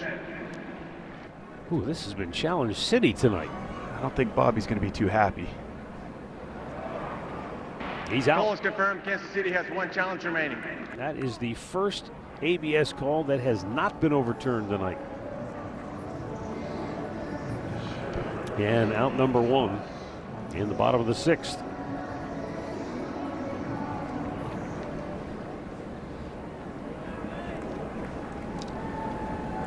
Now Lane Thomas.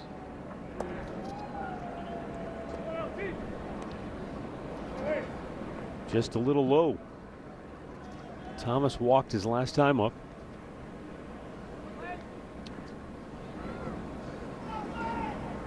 During Kansas City's 5-game win streak, they have averaged 5 runs per game.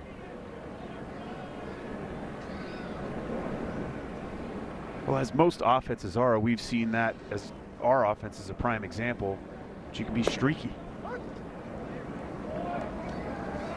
I think the only offense we really haven't seen this year in Major League Baseball that hasn't been streaky is the New York Yankees, as they're leading pretty much every offensive category in the American League.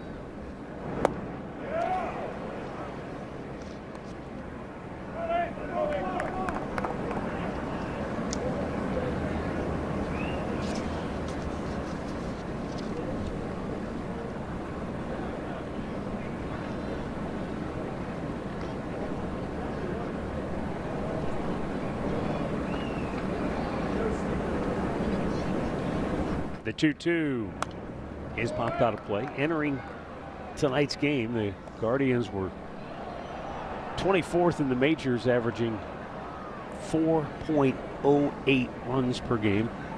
The Royals were 21st at 4.19 runs per game. So very similar numbers for both of these teams up and down on the board offensively. Popped up on the infield. Here comes Rocchio in, calling everybody off. 2 down. Kansas City had lost 9 out of 10, and they immediately put their foot in the ground and went the other direction, winning 9 of 11. Well, you look at that bullpen ERA. Starters ERA has been roughly around the same, about a point difference. The batting average with runners in scoring position and that bullpen ERA. That's getting a lead late in the game and not giving it back. Not giving it back. But yeah, you look at these two teams, if you just stack their offenses up side by side. Cleveland entering tonight, 38 homers, the Royals 37. 102 extra base hits for Cleveland, 100 for Kansas City. Stolen bases, Royals 28, Cleveland 27. On base percentage, Royals 319, Cleveland 315. They're almost mirror images of each other. And yet, you know, you start looking at some of the players that Kansas City has in that lineup, and you would expect them to be better than what they have been so far this year. Really good inning of work for Matt Festa. He strikes out a pair, and it remains 2-1. Bonus cash on specially tagged 2026 Sportage vehicles.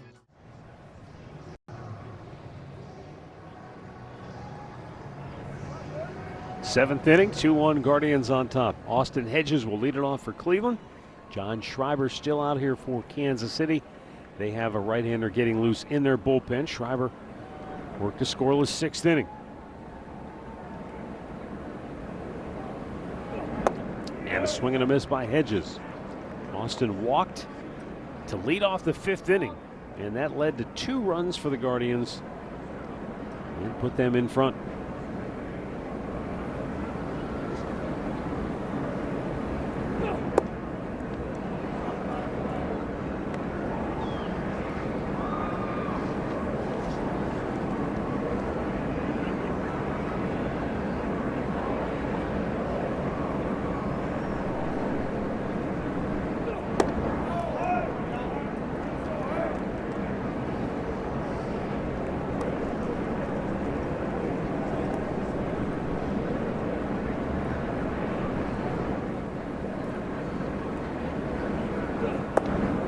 Outside, 3 balls and a strike.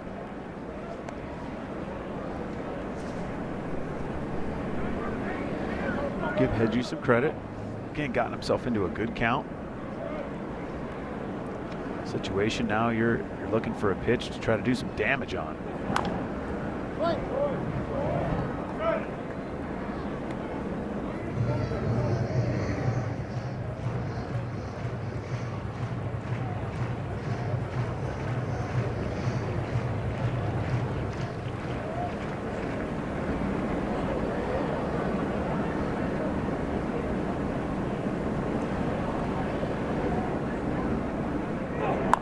And beats it into the ground to the shortstop, Bobby Witt.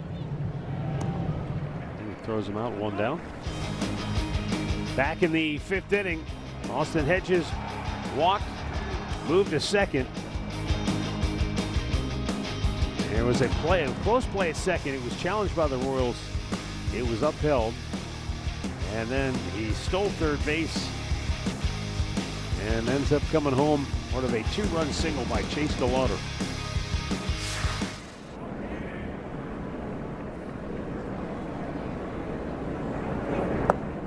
You know, up until that point, the Guardians have been like the figure in Greek mythology that keeps rolling the boulder up to the hill, and every time it gets to the top of the hill, it rolls back down over them. They just couldn't get the thing over the peak and rolling down the other side, and that's that double steal, Chris. And that's one of those things where I don't know if it's just, you know, that's a great conversation we can have after the game. You know, with Stephen Vogt and Tony Arnrich. Is that Voter just having an instinctual moment there, or is that Tony Arnrich going, what do you think about a double steal here? You know, sometimes those are collaborative decisions that happen spur of the moment. Sometimes you just get a feeling like, hey, we need to maybe push the action a little bit here. I do believe they're found themselves in situations where pushing the action may be in their best interest. And that was the exact case in that 5th inning. You know, you're picking a pitch, the running combination with Petey Halpin at first and Hedgie at second. Again, maybe not paying quite as much attention to Austin Hedges allows you to get that extra little step, maybe step and a half.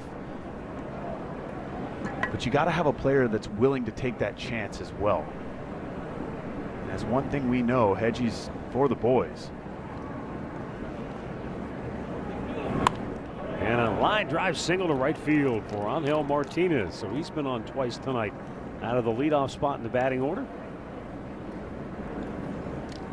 Let's go back and look at that double steal. Watch Hedgie. It's a little extra. Look at that. It's a big jump. And he's probably not going without it. If he doesn't get that extra little hop in there, it's an automatic shutdown. The Guardians have done a great job. We've seen Travis Bazzana do that at first base. Multiple guys get into that walking lead. Well, we've got a timeout for a pitching change. John Schreiber is out. And we will be back to tell you about Alex Lang as he's coming on to face Jameson. It's what you bring. Official whiskey of Major League Soccer. The Guardians host the Twins in a 3-game weekend series May 8th through the 10th. Pick up a district ticket presented by Miller Lite for just $20 and get a standing room ticket to the games plus your first drink. Get your tickets today at cleguardians.com. 2-1 Kansas City trailing here in the 7th inning. So Matt Quatrero going back to his bullpen. He wants Alex Lang to face Chase DeLauder with 2 down. And Angel Martinez aboard at first base. Cleveland has the big left-hander Eric Sabrowski getting hot in their bullpen. DeLauder tops the first pitch to first base, and that's that. Stretch time in Kansas City, 2-1 Guardians.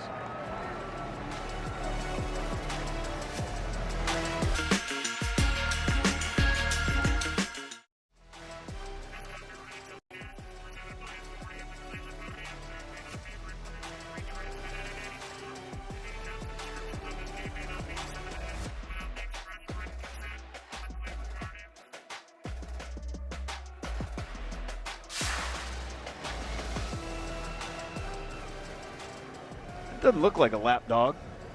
No, that's and really, we're going to dress the dog in sweatshirts now. Come on, people, they're dogs.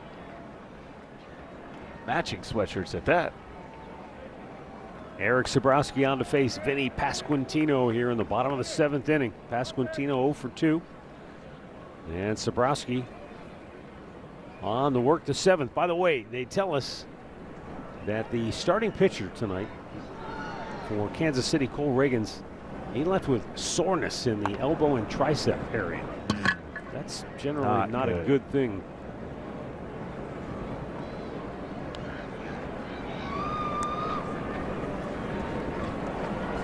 Royals have been piecing it together with their bullpen since the 3rd inning. Cantillo went 5. Matt Festa worked 8. 1, 2, 3, 6th. And now Sabrowski here in the 7th, but it's just a 1-run game.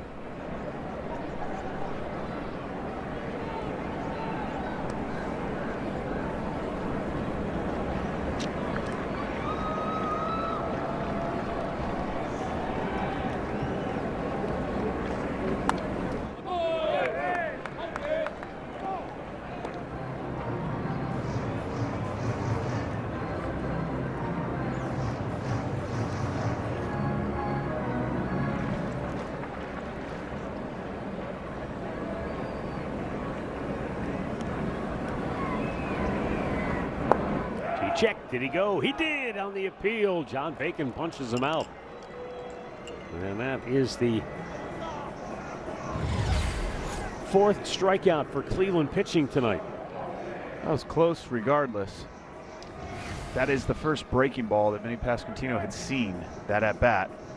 Good execution. Keep that thing below the strike zone. Got yourself another punch out. Now Starling Marte takes inside ball 1. Marte dumped a single into right field back in the 2nd inning, flied to right in the 4th.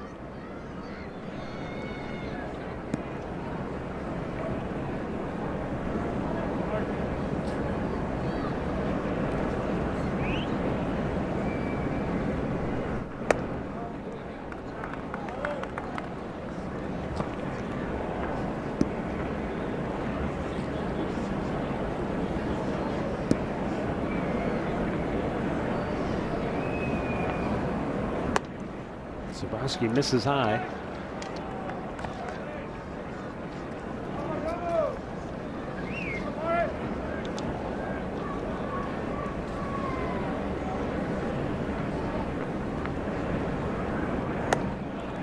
And he walks him. So Marte is aboard with one out here in the 7th inning. And we'll get a word from Levin Furniture and Mattress.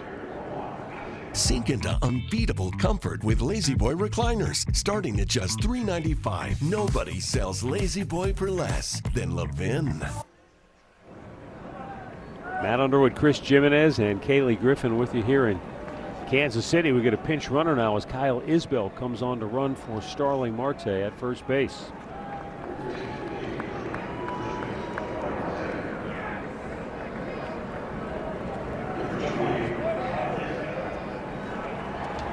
The batter will be Isaac Collins, 0 for 2.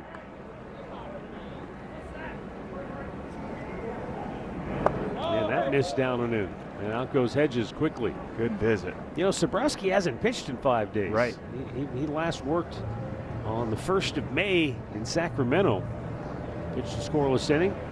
Remember, he came into a bases loaded situation. A couple of strikeouts and a long fly ball out to the outfield. I think that is such a tricky maneuver for any manager. You walk that fine line all season long between too much work and not enough work. And Zabrowski's a guy that we've already seen. He likes the regular appearances. Line drive, right field, going back. Fry still going back. He makes the catch just shy of the warning track. And that is out number 2. Good job there. Great first step by David Fry. Did a great job of taking a nice deep angle to this ball. You can see the jump. Good angle towards the baseball right there. Secure it, get it in, and good visit by Austin Hedges, most importantly.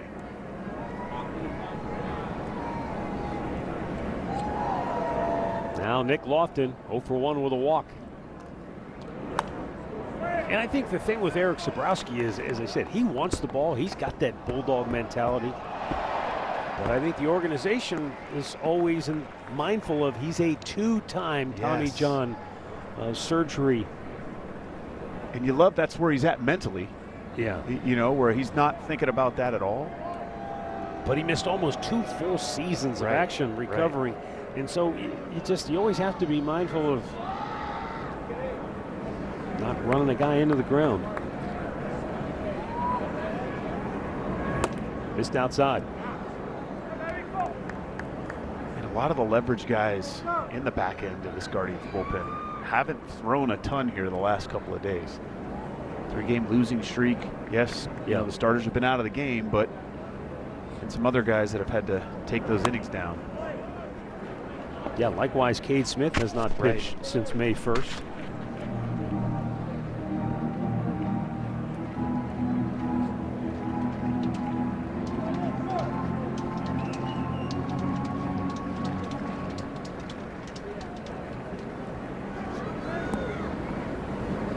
Now the 1-2 offering.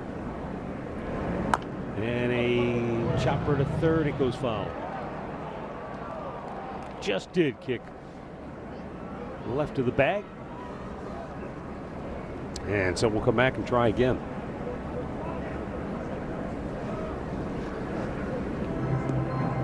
You'd love to end this at bat right here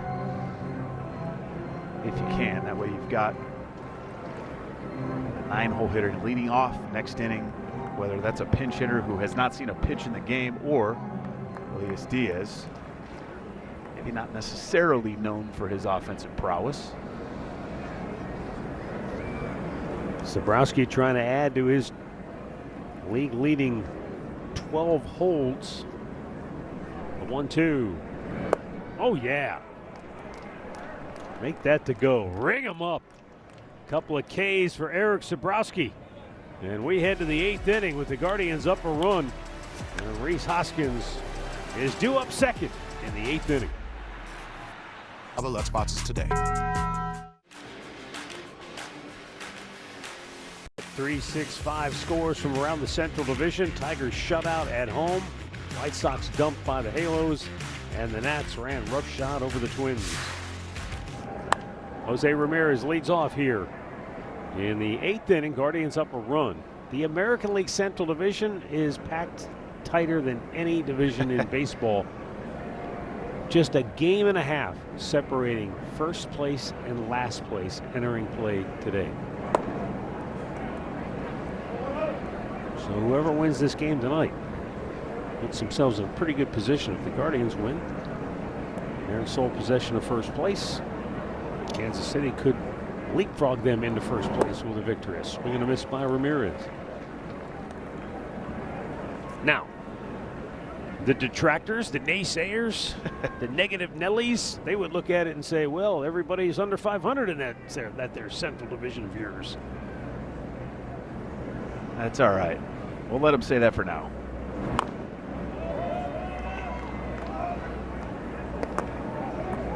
But as we pointed out last night, Chris, entering play today, there were only 3 teams above 500 in the whole American League. That is maybe one of the most amazing stats to this point in time in a season.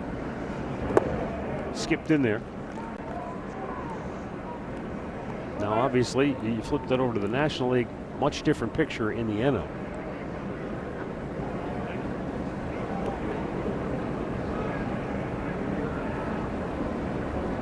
And the 2-2 is in off the plate, backed him up. Full count. Well, we know that won't be the case towards the end of the season in regards to everybody in this division being under 500. But it certainly is interesting.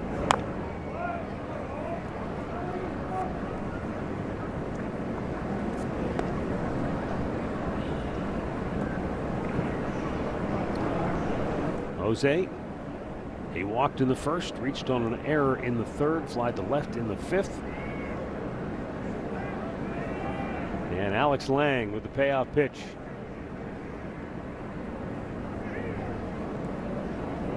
And he walked him. Alex has seen enough of Jose from his days with Detroit to know he's not going to just give him one to hit. Well, you can't necessarily blame Alex Lang for that. And that will bring up pinch hitter Kyle Manzardo.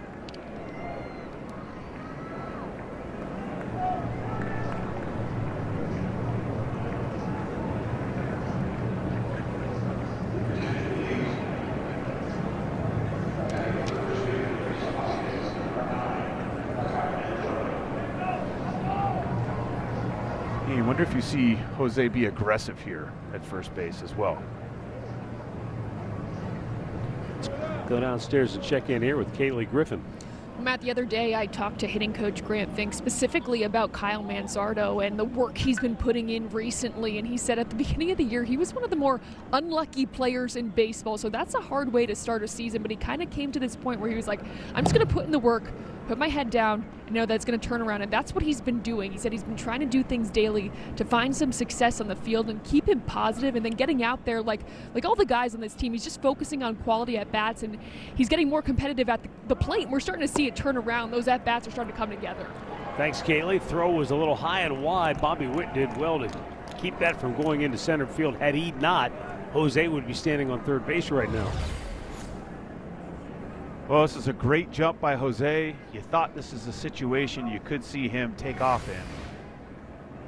Puts Kyle Manzardo now in a very advantageous situation. If put a ball in play to the pull side, Jose will be at third base. Just one out. Potential run scoring opportunity. 1-0 pitch. I want to follow up on something that Kaylee said about Kyle Manzardo with you. For a guy who infrequently went to spring training with a guaranteed spot on the roster, guaranteed spot on the club, how difficult is it to navigate a career in this crazy game, knowing how much of it is up to chance? If you could have lived inside my brain for for just one of those days of those spring trainings. But I mean, that's a great point that you bring up, because you have to put your faith in the work that you put in and understand, chance is what it is, but you went out and gave it every opportunity that you possibly could. That you didn't want to leave anything up to, I wish I would have done this. I wish I would have maybe worked harder. You put in the work, you let the chips fall where they may, so to speak. 2-2 pitch to Manzo. And he hits one high in the air. Deep center field. Back is Thomas, still going back. And now it's the right fielder, Marte, or rather Thomas, who cut under Isbell and made that catch. But Ramirez alertly tagged up, moved to third. So this is a huge at bat right here. And the infield will be in this scenario.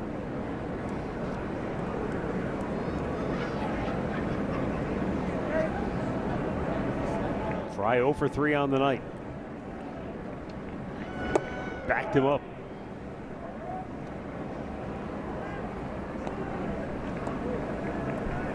Well, this is certainly a good number. As 8th inning runs, the Guardians are tied with the New York Yankees, who, like I mentioned earlier, lead the American League in every offensive category. It got away, but not far enough for Jose to advance. He couldn't get a read on where that ball was. I think the way that ball bounced off Diaz there, he couldn't necessarily see it.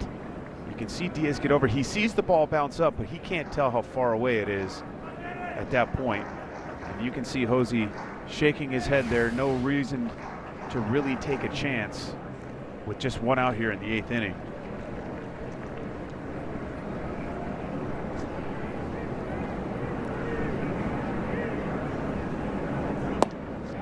And it's a called strike.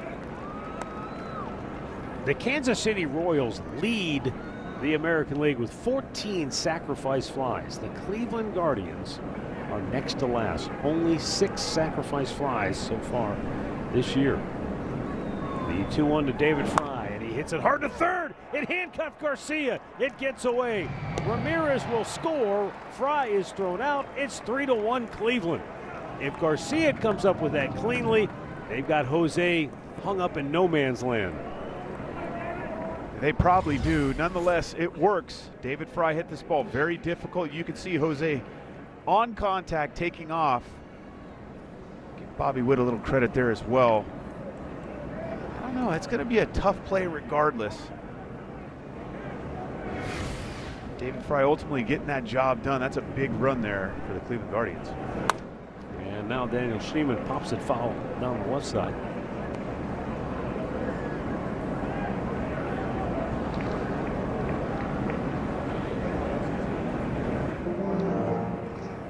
As the saying goes, there's more than one way to skin a cat. Certainly is.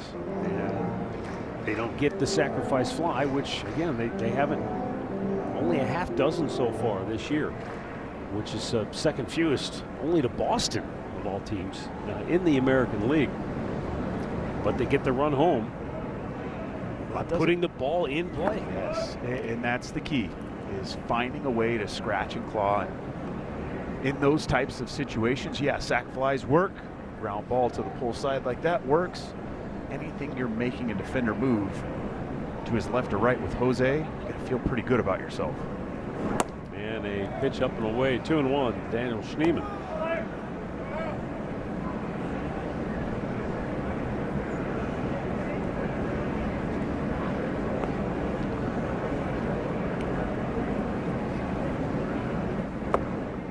Cuts and misses. It's 2-2.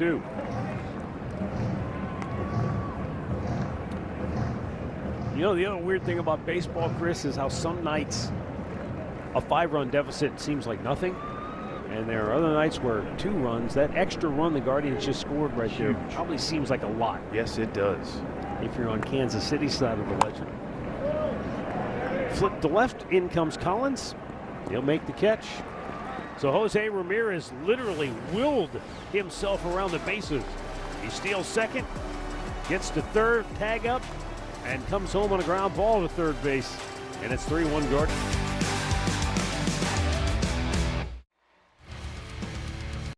Our progressive defensive play of the game. Let's go all the way back to the first inning. Leadoff single by Michael Garcia. And then the defense turns 2 on Bobby Witt. Not the easiest guy to double up, and that prevents a potentially big first inning. Certainly did, because that is one of the least doubled up players in Major League Baseball last year. Bobby Witt can just flat out fly. Elias Diaz leading off here in the bottom of the 8th, and Eric Sabrowski back out here after he pitched a scoreless 7th. He struck out 2, walked a batter. But you see there, he's still under 20 pitches. Hunter Gaddis is up in the Cleveland bullpen. This is more about who's on the bench for Kansas City. We like this matchup. Well, if you go to a lot better. Gaddis, you're right. They've got Jack Caglione, right. Big bat with power. Carter Jensen, big bat with some power. So this move assures you Hunter Gaddis, when he comes in this next batter, is going to get a run of at least 3 right-handers in a row. Probably will see Tim Herron at least tossing around for Vinny Pasquantino if it got to it. Slow chopper to short. Rocchio stays with it and throws him out, 1 down. That was really good on the part of Rocchio by not letting the game speed up on him. Just kind of calmly understood who was running. That's the key, knowing who's running.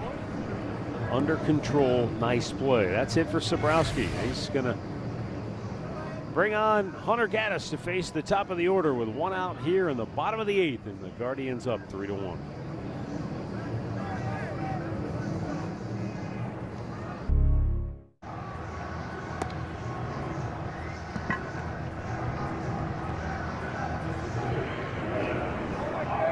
Eric Sabrowski with another terrific job out of the bullpen, giving the Guardians an inning and a third of scoreless relief. And now Hunter Gaddis trying to get back into a rhythm. He's got the top of the order, protecting a 2-run lead here in the 8th inning. Michael Garcia 2 for 3 on the night. Bats with 1 out. And Hunter goes at him with a slider. First pitch for strike 1. Good start. Get a bread and butter pitch of Hunter Gaddis there, that slider. Love seeing him be aggressive early in a count with that. He almost chased after it, but held up. It's 1-1.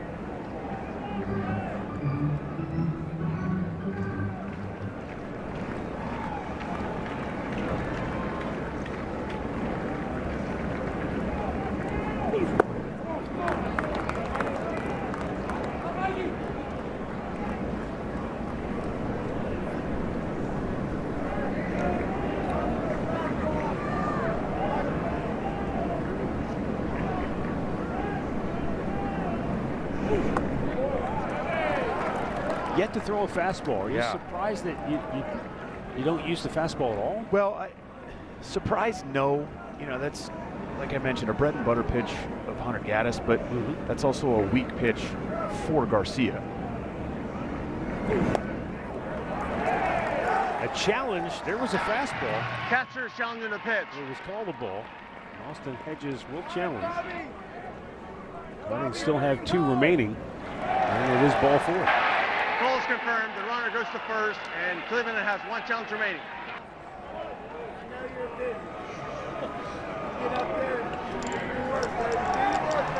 Well, this is now a situation for Hunter Gaddis. You can't necessarily concern yourself wholly with the runner at first base and Garcia. You have to execute your pitch. It's a very dangerous hitter. If he's going to steal second, let him. It's not that you're not paying attention to Garcia at first base, but your attention should be on executing pitches here to Bobby Witt Jr.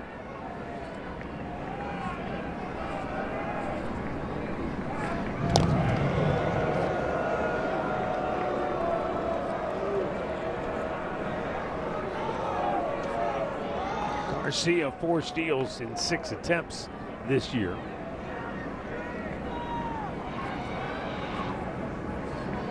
Again, I would expect them to be aggressive in this situation with Garcia. But you wonder if that ankle, him rolling that ankle earlier in this game, affects his ability to take off here or not.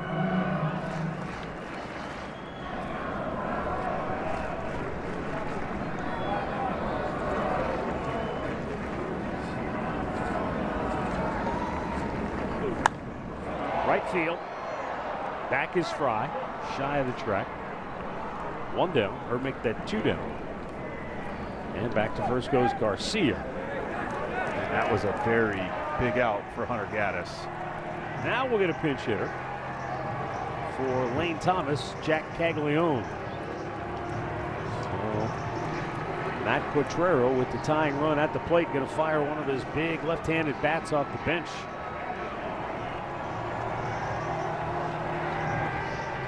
Carl's going to come out and let Hunter know right here. Again, you got a young player who's probably going to be very aggressive. If you're missing below the strike zone here. Use that aggressiveness against Jack Caglione. A word now from Buick GMC. Visit your Northern Ohio GMC dealers for professional grade trucks.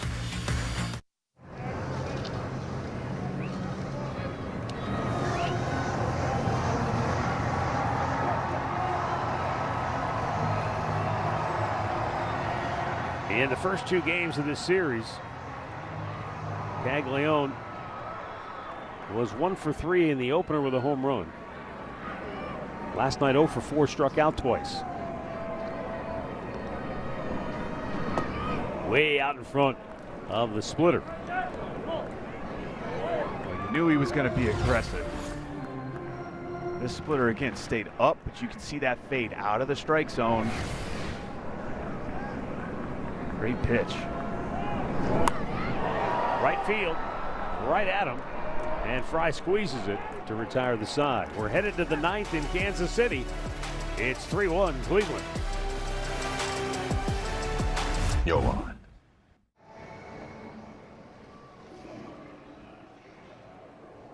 Tell you what, Chris, these Canadians are taking over. They certainly are. We've already had Eric Sabrowski pitch tonight. Now Eric Sarantola makes his major league debut. He pitched for Team Canada at the WBC. He's a native of Montreal, or Montreal, as they say up there. Brian Rocchio looks at a pitch up high, ball 1.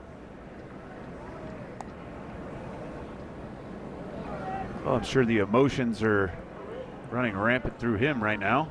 Just the 4th Canadian-born pitcher to appear in a game for Kansas City. Joins Jeff Francis, Ryan Braun, and Paul Spoljaric.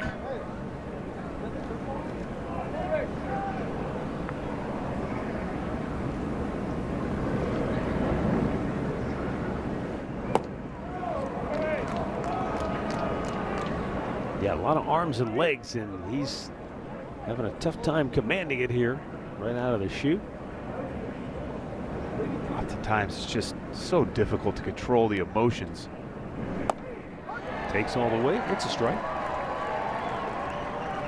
Yeah, you tell yourself it's just another game. It's just another game. It's just it is until you run out of that bullpen door. You can see a cool shot there of the Major League debut patch. Way outside, ball 4. So Rocchio down to first as the Guardians look to add some insurance here in the 9th inning. Austin Hedges to the plate, 0 for 2. His leadoff walk led to 2 runs in the 5th. A leadoff walk by Jose Ramirez in the 8th led to a run for Cleveland. Eric Sarantola, 6'5", 225 pounds.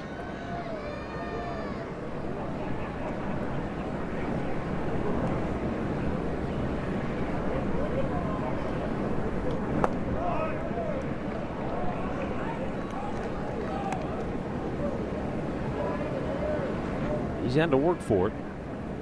5th round pick of the Royals in 21 out of Mississippi State by way of Holy Trinity Catholic High School. Interesting. In Canada. Right back to the netting.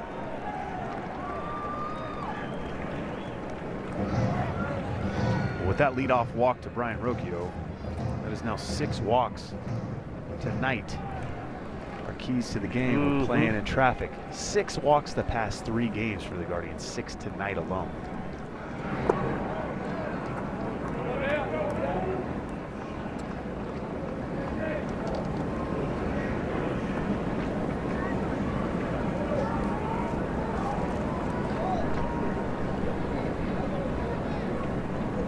And again, going back to the previous 2 games, some of that credit does go to the Royal starting pitchers, Michael Wacha.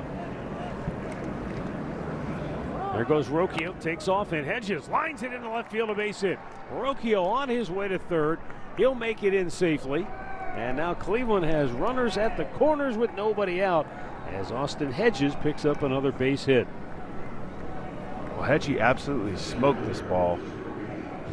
Great job, great jump by Rocchio. This is a straight steal. Really never even slowed down, but that's an automatic take it into third base. That play is right in front of you as a base runner. But going back to your point, so you had Michael Wacha and then Stephen Kolek last night, and they pitched 13 innings combined in the first 2 games of the series and walked 1 batter. So, hey, they're attacking the strike zone. They're making you put the ball in play. They did their jobs in the first 2 games of the series. Tonight, Cleveland got back to playing their brand of baseball. More traffic is what you were looking for. That's right. They haven't exactly blown the lid off, but they have the lead. And now bunting, or showing bunt, looking maybe Safety for a squeeze. safety squeeze with Petey Halpin. Took the pitch for a ball. Infield is in. There's no harm in that.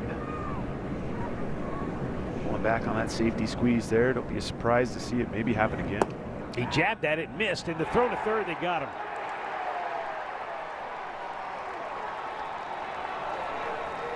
Well, with no challenge, it's going to be a tough one. He's going to have to ask them for a crew chief review.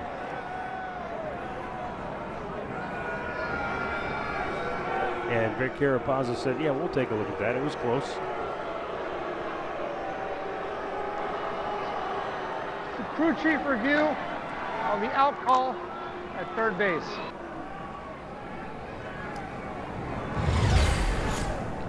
But you can see on a safety squeeze, again, the key is to see the ball down. We talked about that earlier in the sense that as a base runner, your job is to see that ball on the ground, but you also have to get to a spot where if that ball is on the ground, you've got to be able to score. And this is close. Did he tag him?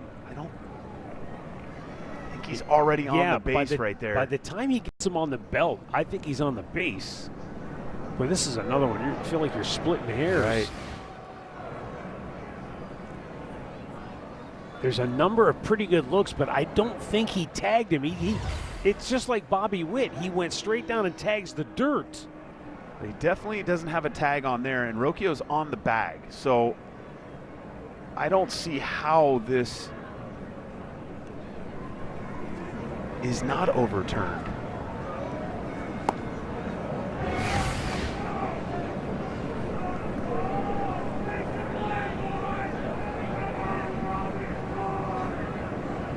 Back in replay command. Cool shot there. Taking a look at it. A lot going on. The only question really in my mind is after we saw those replays, was there contact anywhere initially before as Rocchio goes to the base? Look up closer to maybe the top part of his jersey or that shoulder, I think where the C is. I don't think so. I don't either, but that's the only. After review, the call of the field is overturned. The runner is safe. There we go. And again, that's not so much on Brian Rocchio right there. You're putting a lot of confidence in your hitter to get that ball on the ground, and that's now the second bunt attempt we've seen kind of push through makes it very difficult on the base runner. We've had some reviews tonight. Yes, we have. We have both Challenges, teams. reviews. Both teams have used instant replay. They both lost. We've had a crew chief review. We've had 6 ABS challenges. Runner goes, and Hutchins is thrown out trying to steal second base. Man. They tried to sneak one right there. With the infield being in, you think you might try to catch him sleeping on this situation. You can see Bobby Witt Jr. playing close enough to second base there to make sure he gets himself back.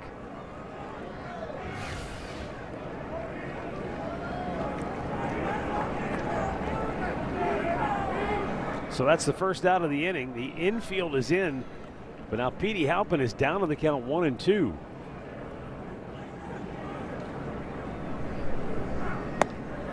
And that's just a bit outside.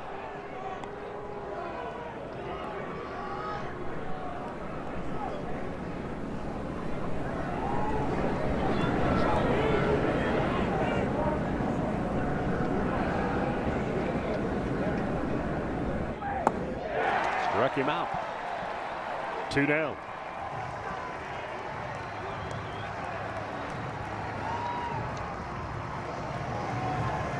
So the Canadian kid in his major league debut. It's been eventful. It certainly has. And you hope in this situation, that's a big breath of fresh air for the young man. You've seen it happen time and time again. You let your guard down as a pitcher. Well, Angel Martinez, he roped a single into right field his last time up. He is 1 for 3 with a walk tonight.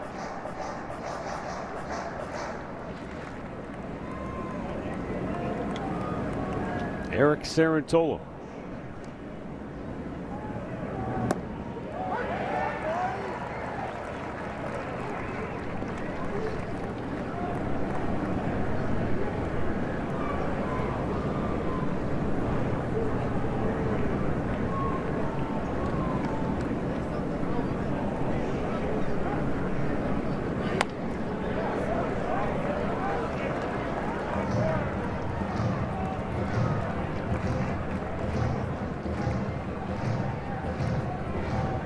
See if Angel can bear down right here. Chance he gets a slider here, fairly good, but they did just blow that fastball by. Sarantola showing the savvy of a veteran right there. He never blinked, even when the Guardians were bearing down on him. So it's still a 2-run gap as Cade Smith tries to close it out when we come back. Patient, am I right?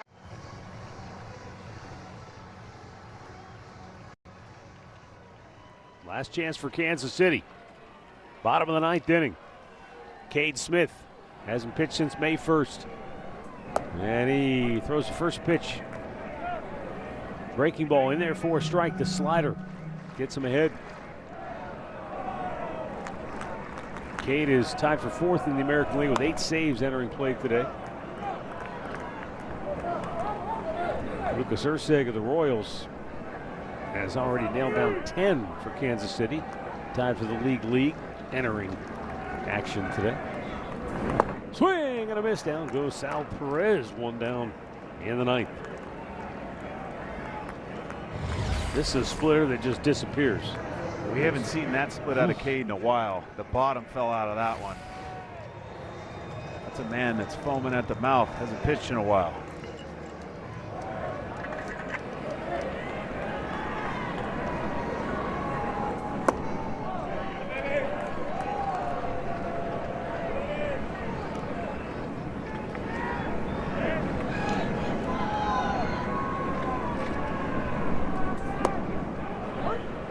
Pasquantino tried to hold up. He went around. It's 1-1.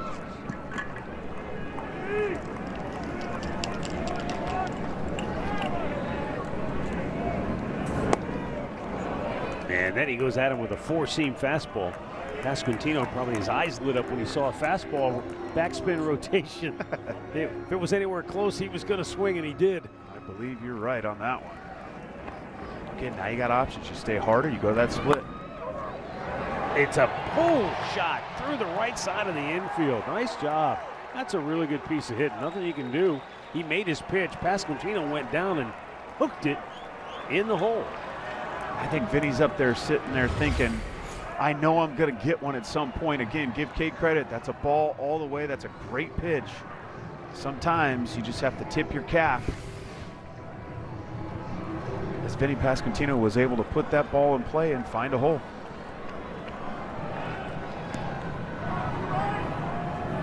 Kyle Isbell takes a pitch down low.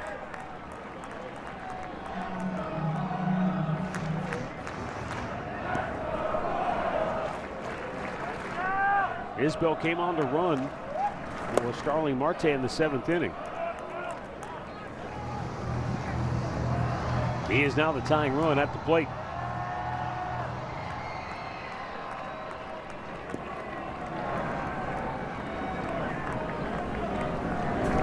Tried to hold up, but he chased. It's 1-2. That thing is disgusting tonight.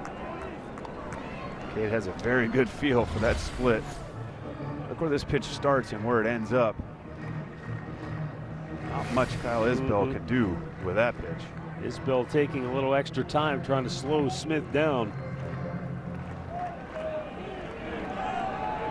Isbell's had a very good start to the year, hitting .282. 3 homers, 4 doubles. Tried to go 4-seam fastball and lock him up, but he didn't offer at it, and it was outside to even the count.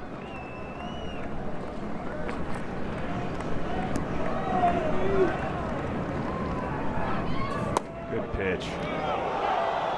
He's going to challenge. Batter's challenging the pitch. 7th ABS challenge of the night. Strike 3. Call is confirmed. Kansas City is out of challenges.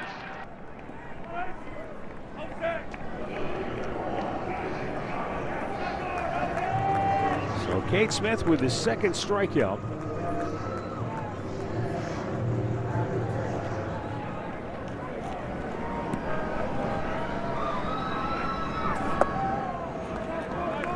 Isaac Collins 0 for 3 is the last hope for Kansas City.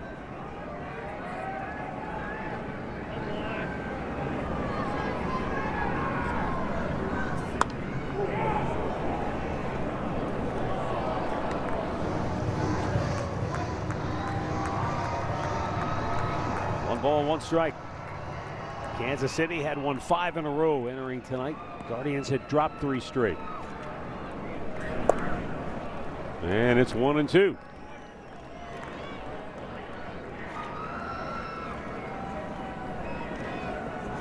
You a fan of the rally cap? I can't say as I've never not partaken in that before. They say baseball players are superstitious. We like to just say we're little stitious. The 1-2. Hedges is going to challenge. He thinks it's strike 3. Catcher is challenging the pitch. Why not? The way this game is gone. Yeah, why not, right? End it with a challenge. Book it. Call is confirmed. Overturned. The game is over. Done with ABS. Retire it. Tired act. Guardians win it by a final score of 3-1 as Cade Smith strikes out the side. The last 2 courtesy of ABS. You're welcome. More importantly, the Guards stop their 3-game skid. They get back to 500 at 19 up and 19 down. And Kansas City's 5-game win streak comes to an end. They go to 17-20. One more game to go in this series tomorrow afternoon. And then Cleveland will head home for a lengthy homestand. And more importantly, a chance to split this 4-game series if they can come back here tomorrow afternoon and beat the Royals again. Another tough test tomorrow. Seth Lugo, somebody that's given the Guardians fits in the past. Yeah, offensively, they didn't exactly light him up, but they generated more opportunities. They generated some traffic, which was important. And ultimately, it was a really well-pitched game. The starter, Joey Cantello, just went 5. But, boy, Matt Festa, sharp. 1, 2, 3, 6th inning. Sabrowski He did what he always does, shut him down for an inning in the third, scoreless relief. Hunter Gaddis looked sharp tonight. Got a couple of big outs in the 8th inning, and then Cade Smith slammed the door in the 9th. So the final tonight is Cleveland 3, Kansas City 1. Guardians postgame is coming up next.